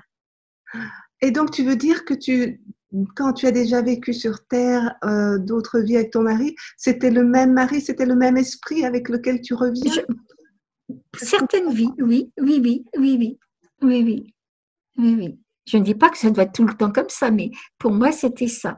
Et dans cette vie-ci, quand on m'a demandé de vivre vrai, de vivre, oui, et puis d'avoir le courage d'être moi-même, je ne savais pas exactement qu'est-ce que ça voulait dire, mais maintenant que j'arrive en fin de vie, je crois qu'il faut tout le temps être humble, comprendre ce que ça veut dire. Pour moi, il n'a pas été facile de témoigner de cette expérience. Maintenant, avec les médias, on en parle même dans les milieux médicaux et scientifiques, même si c'est encore frileux, mais on en parle beaucoup plus. Imaginez en 1968 et même en 1980-90. C'était très difficile. Et donc, pour oser en parler, parce que ça faisait partie de moi, parce que si je reniais, j'ai eu très envie pendant longtemps de me taire par commodité, par facilité, parce que premièrement, je n'avais pas les mots pour expliquer cette expérience. Et rien qu'en ne l'expliquant même encore maintenant, étant donné que je n'ai pas les mots, j'ai l'impression de désacraliser l'expérience. Donc, c'est déjà une chose. Et après, il n'y avait pas l'entourage qui pouvait comprendre. C'est très rare les personnes qui ont entendu parler de ça dans les années 90 et qui pouvaient comprendre ça. Donc, c'était quand même s'exposer eh bien, aux railleries quelque part, à la condescendance, etc. Mais d'un autre côté, si je m'étais tue par facilité, simplement, ou pour ne pas perdre l'amour des miens aussi, eh bien, j'aurais eu l'impression quelque part de mourir, de me renier. Et donc, être vrai par rapport à moi-même, ça exigeait jusque-là, quoi, que je sois vraie, même dans cette expérience, même si ça pouvait me déstabiliser en parlant ou déstabiliser les autres. Et là, je comprends que oui, c'était une importante leçon dans ma vie, ça. Oui. Alors donc, voilà, on me montrait. Je sais que j'interviens beaucoup, mais c'est ce que je suis Non, non, c'est agréable. Il y avait quelque chose que je me posais la question. Quand on t'a dit, quand on t'a dit que tu venais de Vénus, est-ce que tu avais en toi un souvenir de comment est Vénus, comment est cette planète, ou simplement on te disait tu viens de Vénus, c'est tout, et on t'a pas donné d'autres informations? Non, peut-être que j'ai eu ces informations-là, peut-être que j'ai vu comment c'était, mais je ne me rappelle plus. Par Ta mémoire contre, a été bloquée. Ta mémoire a été... oui, oui, parce qu'on m'a dit que j'oublierais beaucoup de choses quand je reviendrai parce qu'il le fallait. Donc, mais j'ai le sentiment que si c'est bien ça, que si vraiment je viens bien de Vénus, c'est quelque chose où il y a beaucoup d'amour, de beauté et d'harmonie. Oui, et je pense aussi, parce que Voilà. tu reflètes ça, en fait, la beauté, l'amour et l'harmonie quand quand tu parles. Et moi aussi, j'ai eu ma mémoire bloquée à certains événements. Oui. Donc, je pense, moi, ma théorie, c'est que pourquoi il bloque notre mémoire de certains événements qu'on a vécus? Parce que je me vois arriver aussi dans la Cité Céleste et puis je suis dans une autre scène. En fait, je pense que si on se souvenait de tout ce qu'on a vécu, c'est ça que j'en suis venue à penser à ça. Oui. Si on se souvenait de tout ce qu'on a vécu dans l'au-delà, on vivrait plus sur Terre. Oui. On attendrait de partir parce que on serait tellement conscient de qui on est vraiment dans l'au-delà et de tout ça. On n'aurait même plus envie ni Oui. la force de vivre sur Terre parce que Oui. et donc, on attendrait simplement le départ. Et je pense que c'est pour nous aider à continuer à vivre ici que Oui, j'en suis persuadée. Puis aussi, je pense aussi qu'il y a des moments, étant donné qu'on ne se souvient plus intégralement de toutes les... Voilà. Eh bien, quand on est à la croisée des chemins, il y a des moments, je me dis, oh là là, qu'est-ce que je voudrais bien savoir quoi faire, non pas égoïstement pour moi, mais simplement trouver la bonne solution pour moi, pour mon mari, pour mes enfants, voilà. Voilà. Puis quelquefois, je me dis, mais ça serait trop facile, voyons, ça serait trop facile. Tu n'aurais qu'à reproduire un souvenir que tu te rappelles, alors qu'il t'est demandé, eh bien, d'exercer toutes tes capacités, aussi bien spirituelles que de l'intelligence, que de l'affection. Finalement, tout est un test, quoi. Et si on se rappelait qu'on faisait qu'en fonction de ce qu'on se rappelle, il n'y aurait aucun mérite quelque part. Voilà, je pense ça aussi. Très bien, très, très bien aussi. C'est pour notre croissance Oui, et pour aussi que nous puissions être. Parce qu'il y a souvent des amis qui ont eu une expérience mort imminente, ils disent que quand ils rentrent à la maison, la vraie maison, oui, beaucoup sont vraiment félicités pour l'expérience incroyable qu'ils ont vécue sur Terre. Donc, ce que tu me dis est effectivement vrai. Si je on le ressens comme ça, oui. pouvoir vivre cette expérience et avoir cette Oui. croissance. Donc, oui, oui, mais je t'en prie. Donc, euh, il y avait quelque chose dont je me pose vraiment la question, et donc, dont j'ai parlé au tout début de l'interview, de notre conversation, on va dire même. Oui. Maintenant que tu vis sur Terre, quand tu es revenu, les effets secondaires d'une telle expérience, Ah, au niveau émotionnel, au niveau physiologique, au niveau psychologique et tout ça, et spirituel, comment ça t'a transformé avant et après? bon, alors, bon, je me replace à cette époque-là. Quand je suis revenue de l'expérience, j'avais deux petits-enfants en bas âge, tu vois, de 22 mois et de 3 semaines à moi. Donc, j'étais prise par les soins à prodiguer donc aux petits-enfants, quoi, les couches, les biberons, etc., etc. Et pendant quelques années, je n'ai pas eu le temps vraiment, j'avais envie de comprendre, mais je ne trouvais pas le temps d'aller prospecter, d'aller chercher des livres, etc. Je n'avais absolument pas le temps.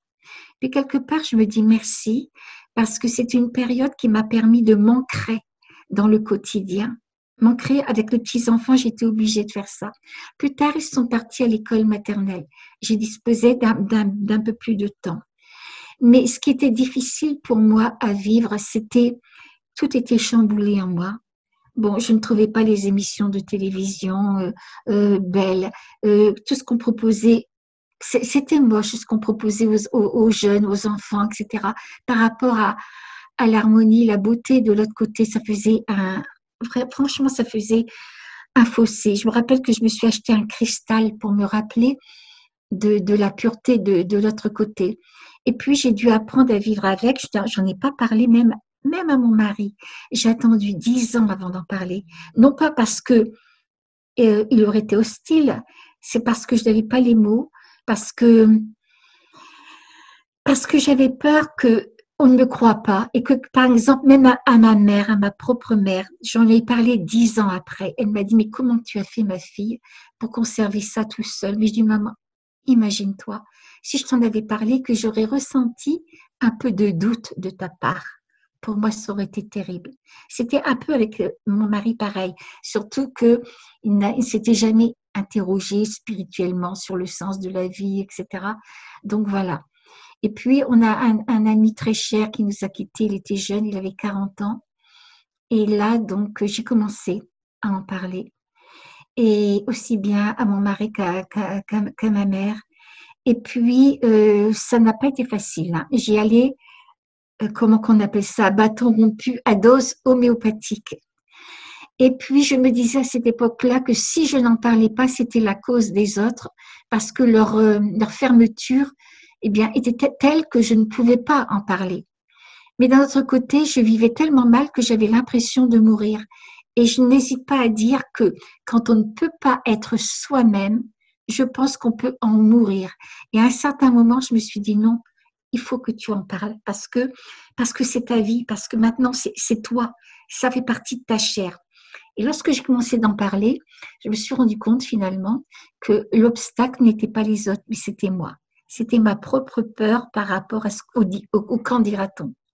Et là, ça a commencé à aller mieux. Et à ce moment-là, comme il n'y a pas de hasard, le livre La vie après la vie du docteur Moody est paru en France. Donc, c'était dans les années 78, 79, 80. Je ne sais plus exactement à quelle année je l'ai acheté, je l'ai lu, mais c'était dans ces années-là. Mon Dieu, je me rappellerai tout le temps. Il est tombé de l'étagère quand je suis allée dans une librairie, il m'est tombé dans les mains.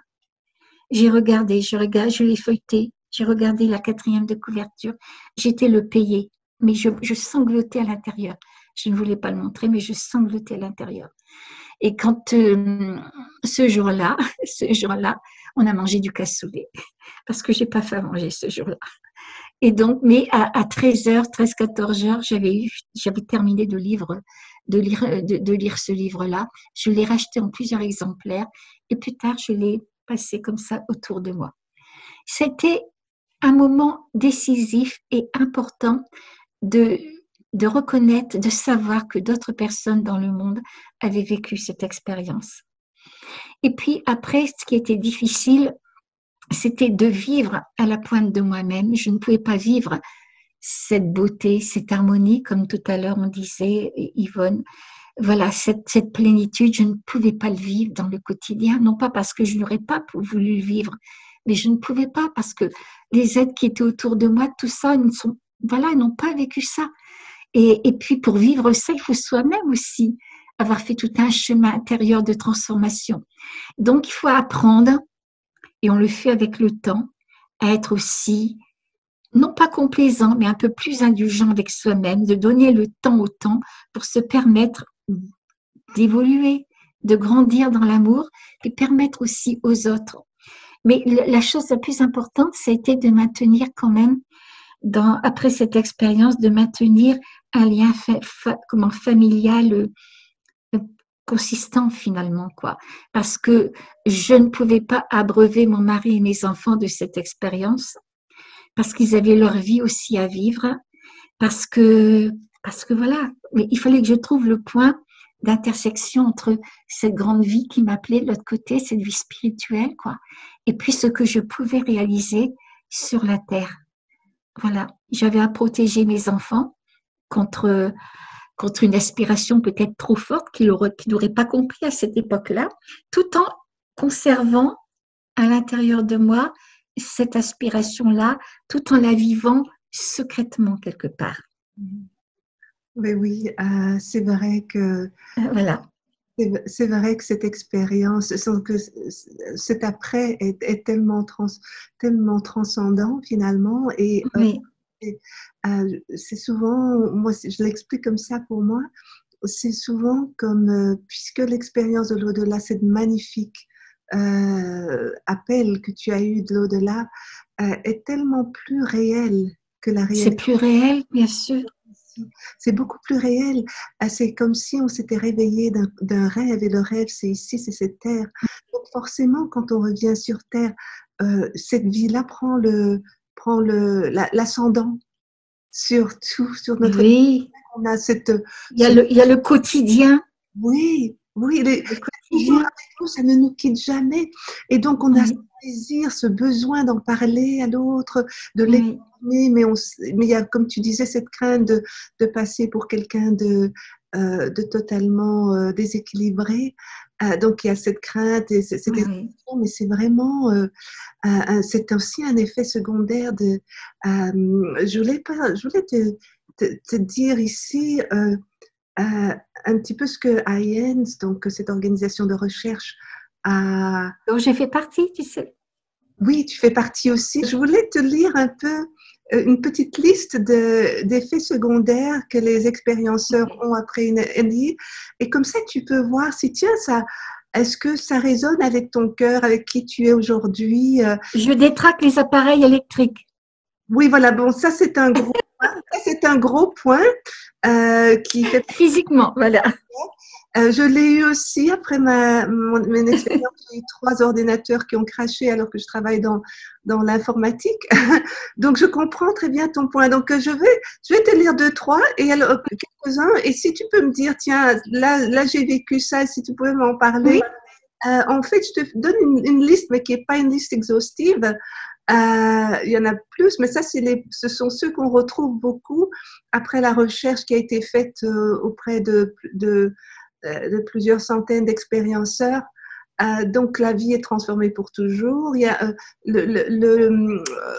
on a une vision plus spirituelle de la vie. Il y a aussi une perte de la peur de la mort, de ce qu'il y a dans l'au-delà. Bien sûr. On devient un peu plus abstrait dans notre façon de penser, plus philosophe, moins matérialiste. Exactement, oui. Je n'ai plus peur de la mort en tant que beaucoup de gens ont peur de mourir. À travers ça, ces personnes-là ont peur de ne plus exister. Moi, je sais qu'on ne meurt pas. Par contre, mon côté humain a peur de souffrir avant ou des choses comme ça, bien sûr. C'est vrai, c'est la douleur physique qui fait peur, mais pas la destination en elle-même. Je ne peux plus juger les gens, tu vois. Je ne peux plus juger les gens. Pour moi, la mort, c'est un passage, évidemment. Donc, ça me permet d'être plus près des gens et de faire même de l'accompagnement, tu vois, l'accompagnement mourant, parce que j'ai pas peur de la mort, donc ça me permet tout ça. Et puis, au point de vue, si tu veux, de la médecine, il n'y a pas que la médecine chimique, il y a la médecine énergétique, il y a l'homéopathie, il y a l'acupuncture, il y a la médecine énergétique. Tout ça, ça va prendre une ampleur dans les années qui vont suivre, tu vois. Et effectivement, et c'est vrai que beaucoup de personnes qui ont eu une expérience ont vu les énergies qui entouraient la Terre, ont vu les énergies qui entouraient les personnes, c'était comme si certaines personnes ont vu même comme s'il y avait, c'était comme une grille magnétique quoi, qui entourait la Terre. Je me souviens qu'après mon expérience, quand je conduisais ici aux États-Unis, il y a des bus jaunes pour aller à l'école. Hein, et donc, je me souviens que le matin, le bus arrivait chez elle à 6h moins le quart du matin. Donc, c'était vraiment, commencent les écoles très tôt ici, à 7h20, l'école commence. Et donc, je devais conduire ma fille au bus à 6h moins le quart. Il faisait sombre, il faisait nuit encore, carrément. Et donc, je me souviens encore que après ma NDE, donc après mon expérience, que quand je rentrais, j'ai regardé et je voyais tous les faisceaux d'énergie qui en fait reliaient tous les lampadaires, tu sais, qu'il y a dans les rues.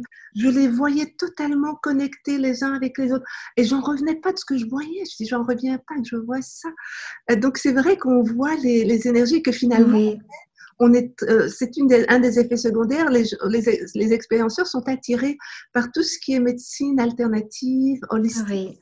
Et par la beauté, par l'harmonie, par les peintures. Par les peintures, on peut rester 1 heure, j'exagère, mais 10 minutes pour une fleur ou un peu. Les couleurs. Et aussi, je regarde encore sur cette liste ce qui en fait, on devient plus généreux et charitable. Ça, c'est un grand point. Aussi, beaucoup plus attentif à l'autre et effectivement aussi très expressif émotionnellement. C'est vrai. Il y a aussi ce qui est important aussi à quand même exprimer, il y a aussi des moments de dépression. Parce qu'il y a il y a une isolation et donc il y a ce manque du pays quoi, mais le manque du vrai pays. Et du coup, il y a une incompréhension. On se sent parfois un peu incompris parce qu'on est différent. On a des sujets de conversation différents. On a moins de points communs. On a moins, par exemple, les films violents, les musiques violentes, tout ça, on peut pas. Et donc ça nous isole parce que en général, les personnes aiment tout ça. Donc, il y a tout un… Est-ce que tu te reconnais dans tout ce que je dis? Ah oui, absolument dans tout. Et la solitude aussi. Parce que la solitude, même si on a un entourage qui comprend, moi j'ai la chance d'avoir un mari qui s'est ouvert tout en allant comme ça. Et donc, c'est même un chemin spirituel pour nous deux. Hein, j'ai cette chance-là. Mais il me dit, et il a raison, même si je veux te comprendre, etc., mais il y aura toujours un fossé parce que toi, tu l'as vécu et moi pas. Et c'est vrai qu'il y a un fossé. Et moi, j'ai mis aussi longtemps, je me rappelle qu'une fois, j'ai voulu en parler à celui qui m'avait fait faire ma communion solennelle et que j'aimais beaucoup, monsieur le curé, etc. J'ai voulu lui parler de cette expérience. Mais quand je suis allée le voir, il avait fait un infarctus du myocarde, il avait été déplacé dans une campagne pour pouvoir se reposer. Donc, c'est un autre prêtre qui m'a reçu et qui ne me connaissait pas. Et quand je lui ai parlé de cette expérience, et pourtant je n'ai pas employé le mot réincarnation, j'ai employé le mot renaissance. Mais bon, et je comprends, ça ne correspondait pas à ce qu'on lui avait appris. Et ce qui risquait d'arriver sur la terre, il s'est levé, puis il m'a dit, et j'ai compris que l'entretien était terminé. Gentiment, il m'a dit au revoir, etc. Il ne sait pas à quel point il m'a fait mal, parce qu'il m'avait fallu du courage pour aller le voir et lui en parler. Et en sortant, je me suis blottie sous une porte cochère pour pleurer un bon coup. J'ai par exemple le médecin de famille, notre médecin de famille. Une fois, je lui ai dit, vous savez, docteur, quand vous aurez un peu plus de temps, parce que c'est vrai, ils sont pressés, j'aimerais bien vous raconter ce qui est arrivé quand vous avez mis au monde ma fille. Et donc, attention, c'est un médecin très, très compétent, très gentil. Il m'a dit, j'ai un peu de temps aujourd'hui, Madame Dron, allez-y. Et j'ai vu que je pouvais lui dire certaines choses, mais j'ai vu que malheureusement, j'aurais peut-être fait douter de ma santé mentale si j'avais été trop loin. Donc, je me suis tue et j'ai bien fait parce qu'on a appris ensuite, mon mari et moi, par une amie commune, qu'il aurait dit, donc un petit groupe d'amis, qu'il avait dans ses patients quelqu'un un peu original, je suppose que ça doit être moi, qui lui a dit avoir sorti de son corps. Donc, vous voyez cette solitude qu'il y a pendant longtemps, ce chagrin. On a comme le cœur qui pleure. Hein. Maintenant, ça ne me fait plus rien. Mais à cette époque-là, oui. Oui, parce qu'en fait, ça c'est aussi un autre effet secondaire, c'est que la personne qui a expérimenté une mort imminente est très, très extrasensible. Oui. Extrasensible et donc tout ce qui ressent, mais dans beaucoup plus d'intimité, toutes ces souffrances et la peur du ridicule de nouveau. Ça, c'est un gros point que… Oui, là, il faut surmonter ça pendant des années. Puis aussi, Yvonne, le chagrin intérieur de voir que ça serait tellement bien s'il pouvait s'ouvrir un petit peu à ça. La vie, elle pourrait être tellement belle. Et ça fait un chagrin parce que on se sent impuissant quelque part. Heureusement que quand c'est comme ça, je pensais à ma ville de lumière, d'or et de pierres précieuses que j'avais vue de l'autre côté, parce que j'ai été entraînée dans cette ville de lumière où j'ai revu encore ma vie et ce que serait ma vie quand je reviendrai dans mon corps. Et j'ai vu que j'aurais beaucoup d'épreuves. Je suis vue pleurer bien des fois. Et j'ai demandé qu'est-ce que j'avais donc fait à Dieu pour mériter toutes ces souffrances. Et on m'a dit qu'avant de naître, je les avais acceptées parce qu'à travers elles, je grandirais. Et je sais qu'on m'a montré un mur de pierres précieuses. On m'a invité d'être une pierre dans ce mur-là. Évidemment, c'est un langage symbolique, mais l'âme comprend le langage symbolique. Et je pense qu'on m'invitait à faire tout ce travail de transformation. Mais je me rappelle aussi que quand j'ai vu un autre être arriver vers moi, tu sais, cet être-là n'était ni homme ni femme. Je le ressentais comme, voilà, qu'il était les deux à la fois. Et je lui ai tendu les bras, je lui ai dit, je veux me marier avec toi, parce que je savais quelque part que cet être-là, c'était moi. C'était la perfection de moi-même. Et que je n'avais qu'une envie, c'était de me fondre quelque part dans ce que j'étais déjà. Puis en même temps, je comprenais, c'est un sacré chemin d'humilité. Je comprenais tout le chemin qui me restait encore à parcourir pour être ça, quoi. C'est très intéressant ce que tu viens de dire parce que j'ai interviewé il y a 2 jours un ami américain qui s'appelle Dave Bennett. Il a été en fait interviewé à la télévision par Morgan Freeman qui est très célèbre, un acteur très célèbre. Il a été interviewé dans 2 ou 3 documentaires assez importants aux États-Unis. Et il y a 2-3 jours, on discutait ensemble, c'est un ami à moi, très bon ami, il n'habite pas trop loin d'ici. Et donc, justement, il expliquait que durant son expérience de mort, parce qu'en fait, on faisait une interview pour Sophie, pour son émission. Et donc, en fait, c'était assez intéressant. Il expliquait que durant son expérience de mort, lui, il était noyé, il travaillait pour l'armée de mer américaine et il était ingénieur sous-marin. Et donc, durant une des plongées, durant un des moments, il s'est noyé. Et donc, il est allé dans le ciel, il a vu toute sa famille spirituelle et céleste. Et en fait, il a expliqué il a demandé à quoi il ressemblait. Et donc, quand il a demandé à quoi il ressemblait, il a pu sortir de son être, de son corps et se regarder. Et en fait, il s'est vu comme un magnifique diamant. Ah, c'est magnifique. C'est bon, hein. Tu vois, c'est pour ça que c'est bien qu'on parle Ah oui, oui, oui. d'expérienceurs. Parce que c'est des choses que quand on a vécu une expérience, on comprend les points différents. Et donc, Ah oui, ce qui s'est passé, hein, il a expliqué après qu'on lui a dit qu'en fait, il s'était détaché de lui-même, de son être parfait éternel, pour vivre cette expérience sur Terre en tant qu'humain. Donc, ça oui, correspond un peu à ce que tu es en train de me dire, que en fait, tu vois, comme je dis, en fait, il s'est détaché de cet être parfait qui est lui pour oui, vivre cette ascension spirituelle dans l'enseignement terrestre, oui. grandir intérieurement et spirituel pour finalement se reconnecter avec la perfection de lui-même. Donc, je voulais t'en parler parce que Ah c'est, oui, c'est intéressant. on m'a dit il y a 2 jours dans son interview. C'est intéressant, hein? C'est quand même. Ah oui, spiritualiser la matière. Et c'est vrai que j'ai envie de dire à tout le monde, moi, mais ne vous désespérez pas sur comment l'absolu de vous-même, quoi, la plus belle chose de vous-même. Nous sommes tous des êtres merveilleux. On est tous des êtres merveilleux et on ne le sait pas. Et souvent, il m'arrive d'en parler à des prêtres, hein, parce que il y a des prêtres évidemment qui sont plus rigides, mais il y en a d'autres qui sont merveilleux, magnifiques, quoi. Et je leur dis, je ne, comment, pas, c'est même pas reprocher, mais je suis pas tout à fait d'accord dans la religion catholique. Je déplore, voilà, je trouve le mot. Je déplore qu'on dise aux enfants, qu'on enferme trop l'enfant dans le péché, hein, dans le péché, dans mon temps véniel, mortel, etc. On a ça sur les épaules.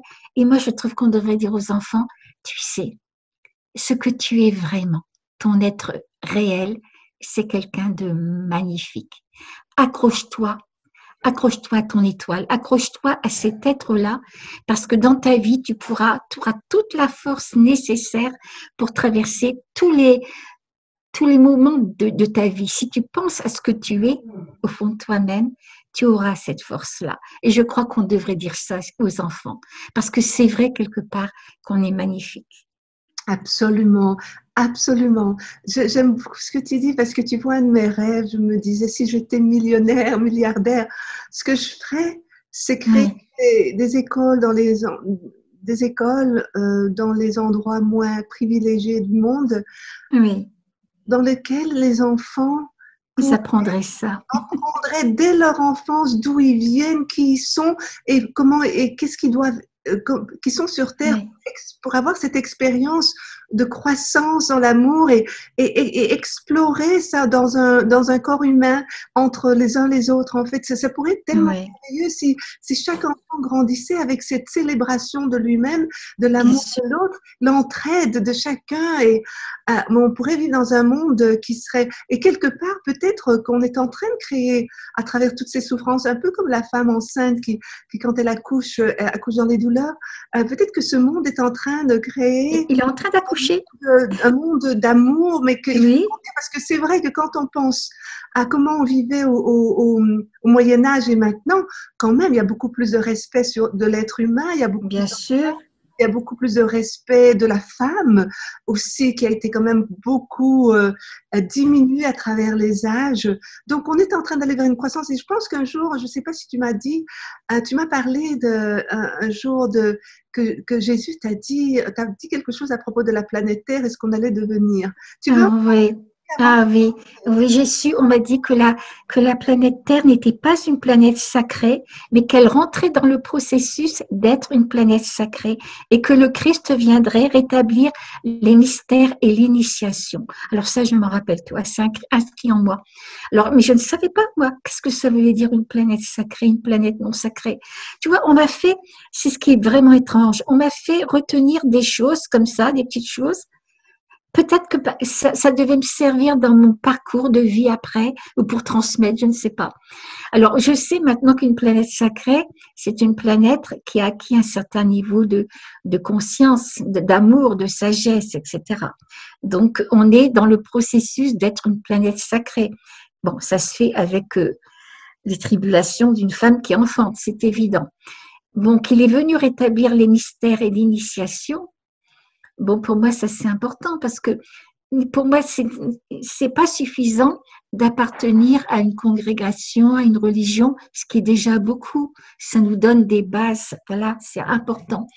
Mais si, comme j'ai vu quand j'étais jeune que j'allais, par exemple, à la messe le dimanche, il m'arrivait quelquefois en sortant d'entendre, par exemple, une dame dire « T'as vu la paire de chaussures qu'elle s'est encore achetée? Celle-là, etc. » Donc, bon, je ne caricature pas parce que c'était vrai. Donc, c'est pas de la tolérance, c'est pas de l'amour, ça, si on veut. Mais, comment? C'est pour ça que dans la religion, il y a ce côté, pour moi, la véritable religion maintenant, c'est quelqu'un qui fait ce travail de transformation-là. Voilà, c'est au-delà de la religion, et bien faire ce chemin intérieur qui amène de la chenille au papillon, finalement, tout simplement. Et c'est ça pour moi la véritable religion, c'est la transformation intérieure. Et voilà. Et la religion nous donne les outils pour faire ça. Il y a d'autres personnes. Je vois que moi, j'avais, par exemple, mon parrain qui était complètement athée parce qu'il avait été déçu de la religion et tout. Et avant de mourir, il m'a dit, mais tu te rends pas compte, ma fille, quel va être mon statut de l'autre côté si tu savais dans ma vie ce que j'ai souffert de ne pas pouvoir croire. J'ai dit, parrain, ne t'en fais pas. Et je dis, regarde, on pourrait arriver chez toi à 3 heures du matin, tu ouvres le frigidaire, tu donnes ton cœur, tu donnes ton temps, tu donnes tout. Mais c'est ça l'amour en action. C'est ça, c'est pas en parler, c'est le vivre. Ah, c'est vraiment l'action, l'amour. C'est facile Voilà. de dire je t'aime, c'est facile de dire les paroles, c'est facile, mais c'est l'action de l'amour. L'amour, c'est toujours être conscient de l'autre à tout moment et donner et pratiquer. C'est ça. C'est vraiment beau ce que. Il faut que l'amour soit fait chair quelque part. L'amour que j'ai, voilà. Et c'est pas facile. Il faut apprendre au départ, hein, avant que ça voilà. Mais il faut que ça devienne cher, quoi, cet amour-là. Et pour moi, le Christ, quel que soit le nom qu'on donne au Christ, hein, dans d'autres religions, on peut donner d'autres mots, ça n'a pas d'importance, mais ce Christ-là, pour moi, c'est cette concrétisation de l'amour dans l'humanité. Et bien sûr, ces belles paroles, je pense qu'on arrive petit à petit à la fin, puisqu'on parle de la concrétisation de l'amour. Tu l'as manifesté à travers tous tes partages aujourd'hui. Je sais, je ne suis pas parfaite, tu sais. Je sais aussi que tu avais, écoute, personne n'est parfait, c'est pour ça qu'on vient sur Terre, on vient vivre dans l'imperfection pour justement apprendre ce que c'est la perfection. Oui, bien sûr. La perfection de l'amour pour comprendre l'amour de Dieu, l'amour du créateur, de tous, je sais, vous pouvez lui donner le nom on peut lui donner le nom qu'on veut, c'est le créateur, c'est l'omniprésence divine, c'est Dieu. On vient, pour moi en tout cas, toutes les expériences qu'on a sur Terre, ce sont toutes les expériences de manque d'amour sur Terre, c'est pour nous apprendre vraiment l'intensité, la beauté de l'amour réel. De l'amour. Et donc, tu l'as montré parmi ce. Et dans l'acceptation, et même dans l'acceptation de la souffrance. Pour les gens qui ont perdu un être qui s'est suicidé, voilà. Moi, j'ai perdu malheureusement un frère. Je me rappelle que quand je me suis réveillée, je me suis dit, mon Dieu, je vous en supplie, pas ça, parce qu'on me montrait qu'un frère qui était jeune à cette époque-là, on me montrait les circonstances de sa vie qui feraient qu'il arriverait à cet acte-là, quoi.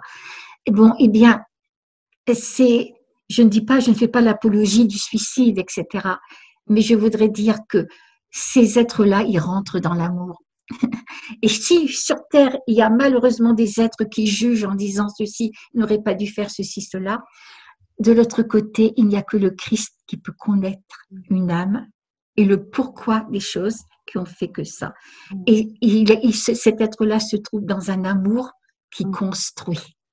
construit. Mais on veut quand même être clair pour ceux qui nous écoutent que le suicide, c'est pas un choix. Ah, évidemment, la vie est sacrée.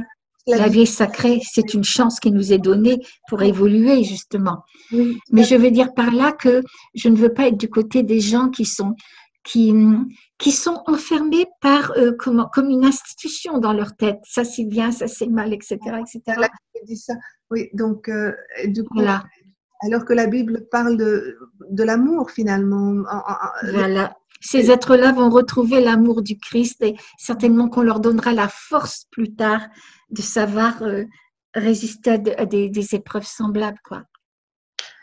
Eh bien, je voudrais continuer encore, mais ça fait vraiment 2 heures on est en train de parler. Oui. Ça va être enregistré, donc Je on veut. voudrais dire, si tu veux bien, que lorsque je me suis réveillée, j'ai repassé par ma tête comme ça, voilà. Et j'ai entendu une magnifique mélodie, une magnifique musique dans les oreilles. Je cherche encore, hein, je cherche encore dans la musique sacrée, dans la musique classique. Je n'ai jamais rien entendu d'aussi beau. Et à l'arrière-plan de ça, il y avait une plénitude, il y avait le sentiment que tout était bien. J'aurais voulu ramener une parcelle d'éternité, mais tout s'est envolé. Mais je dis merci à la grande vie qui m'a permis de vivre ça, parce que je sais que la mort n'existe pas. Et quand la mort n'existe pas, quand on le sait, la vie prend toute son importance. Voilà. Et ça, je crois que je voudrais terminer sur ça. Et l'important, c'est l'amour, c'est tout. L'important, c'est l'amour. Merci beaucoup. L'importance, effectivement, c'est l'amour. Pour tous ceux qui nous écoutent, on fait ce témoignage pas pour nous, pas pour nous vanter de ce qu'on a vécu, Bon, mais plutôt pour encourager en fait toutes les personnes qui souffrent, qui ont des moments difficiles dans la vie, aussi pour encourager l'humanité, parce qu'on sait que pour l'instant, il y a beaucoup de souffrance à travers le monde, et que lorsqu'on croit qu'il y a une après-vie, et on vit différemment aujourd'hui, l'entraide, l'amour, le partage, oui. On l'ouverture. n'est plus dans l'avoir, mais dans l'être. Voilà, voilà. Voilà.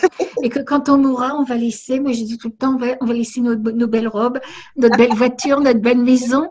Et Ouais. on sera paré de notre véritable être, hein, de nos valeurs, de nos vertus. Enfin, voilà, Voilà. on sera paré de ça. En tout cas, mille merci, Nicole, d'être venue. Mille merci. C'était un moment divin que j'ai passé avec toi, et j'espère que tous ceux qui nous écoutent ont passé le même moment divin avec nous.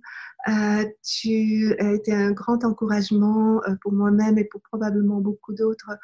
J'espère que tu vas continuer à partager encore ailleurs tous ces messages d'amour et ce merveilleux passage de l'au-delà que tu as vécu. Je te remercie, je t'embrasse bien fort, je te Moi aussi. souhaite vraiment l'amour du ciel, qu'on le partage, qu'on a vécu ensemble, différemment, séparément, mais dans l'au-delà. Oui. Le C'est un bonheur. même type d'amour, le même type de bonheur, qu'il n'y a pas de mots humains pour l'expliquer. Et malgré tout, on est obligé de vivre dans ce monde et faire une différence dans ce Oui, monde, quoi. Et oui, c'est ce oui. qu'on essaie de faire. Notre mission, finalement, c'est de partager cet amour qu'on a vécu. En Voilà. tout cas, c'est un bonheur. C'est un bonheur pour moi, Yvonne, d'être interviewée par toi parce que tu poses les véritables questions, quoi. Et puis, c'est un bonheur de partager ça avec toutes les personnes qui ont vécu ça. Je les embrasse du fond du cœur. Merci beaucoup. C'était un bonheur pour moi aussi, et j'espère qu'on refera un jour un moment ensemble. N'hésite pas. Oui. À bientôt. À bientôt. Passe des bons moments dans ta vie avec les tiens, avec ta famille, avec Oui. l'entour, jusqu'à ce qu'on reconnecte ensemble. Je t'embrasse bien fort. Je t'embrasse aussi. Au revoir, Yvonne. Au revoir à tous. Au revoir à tous.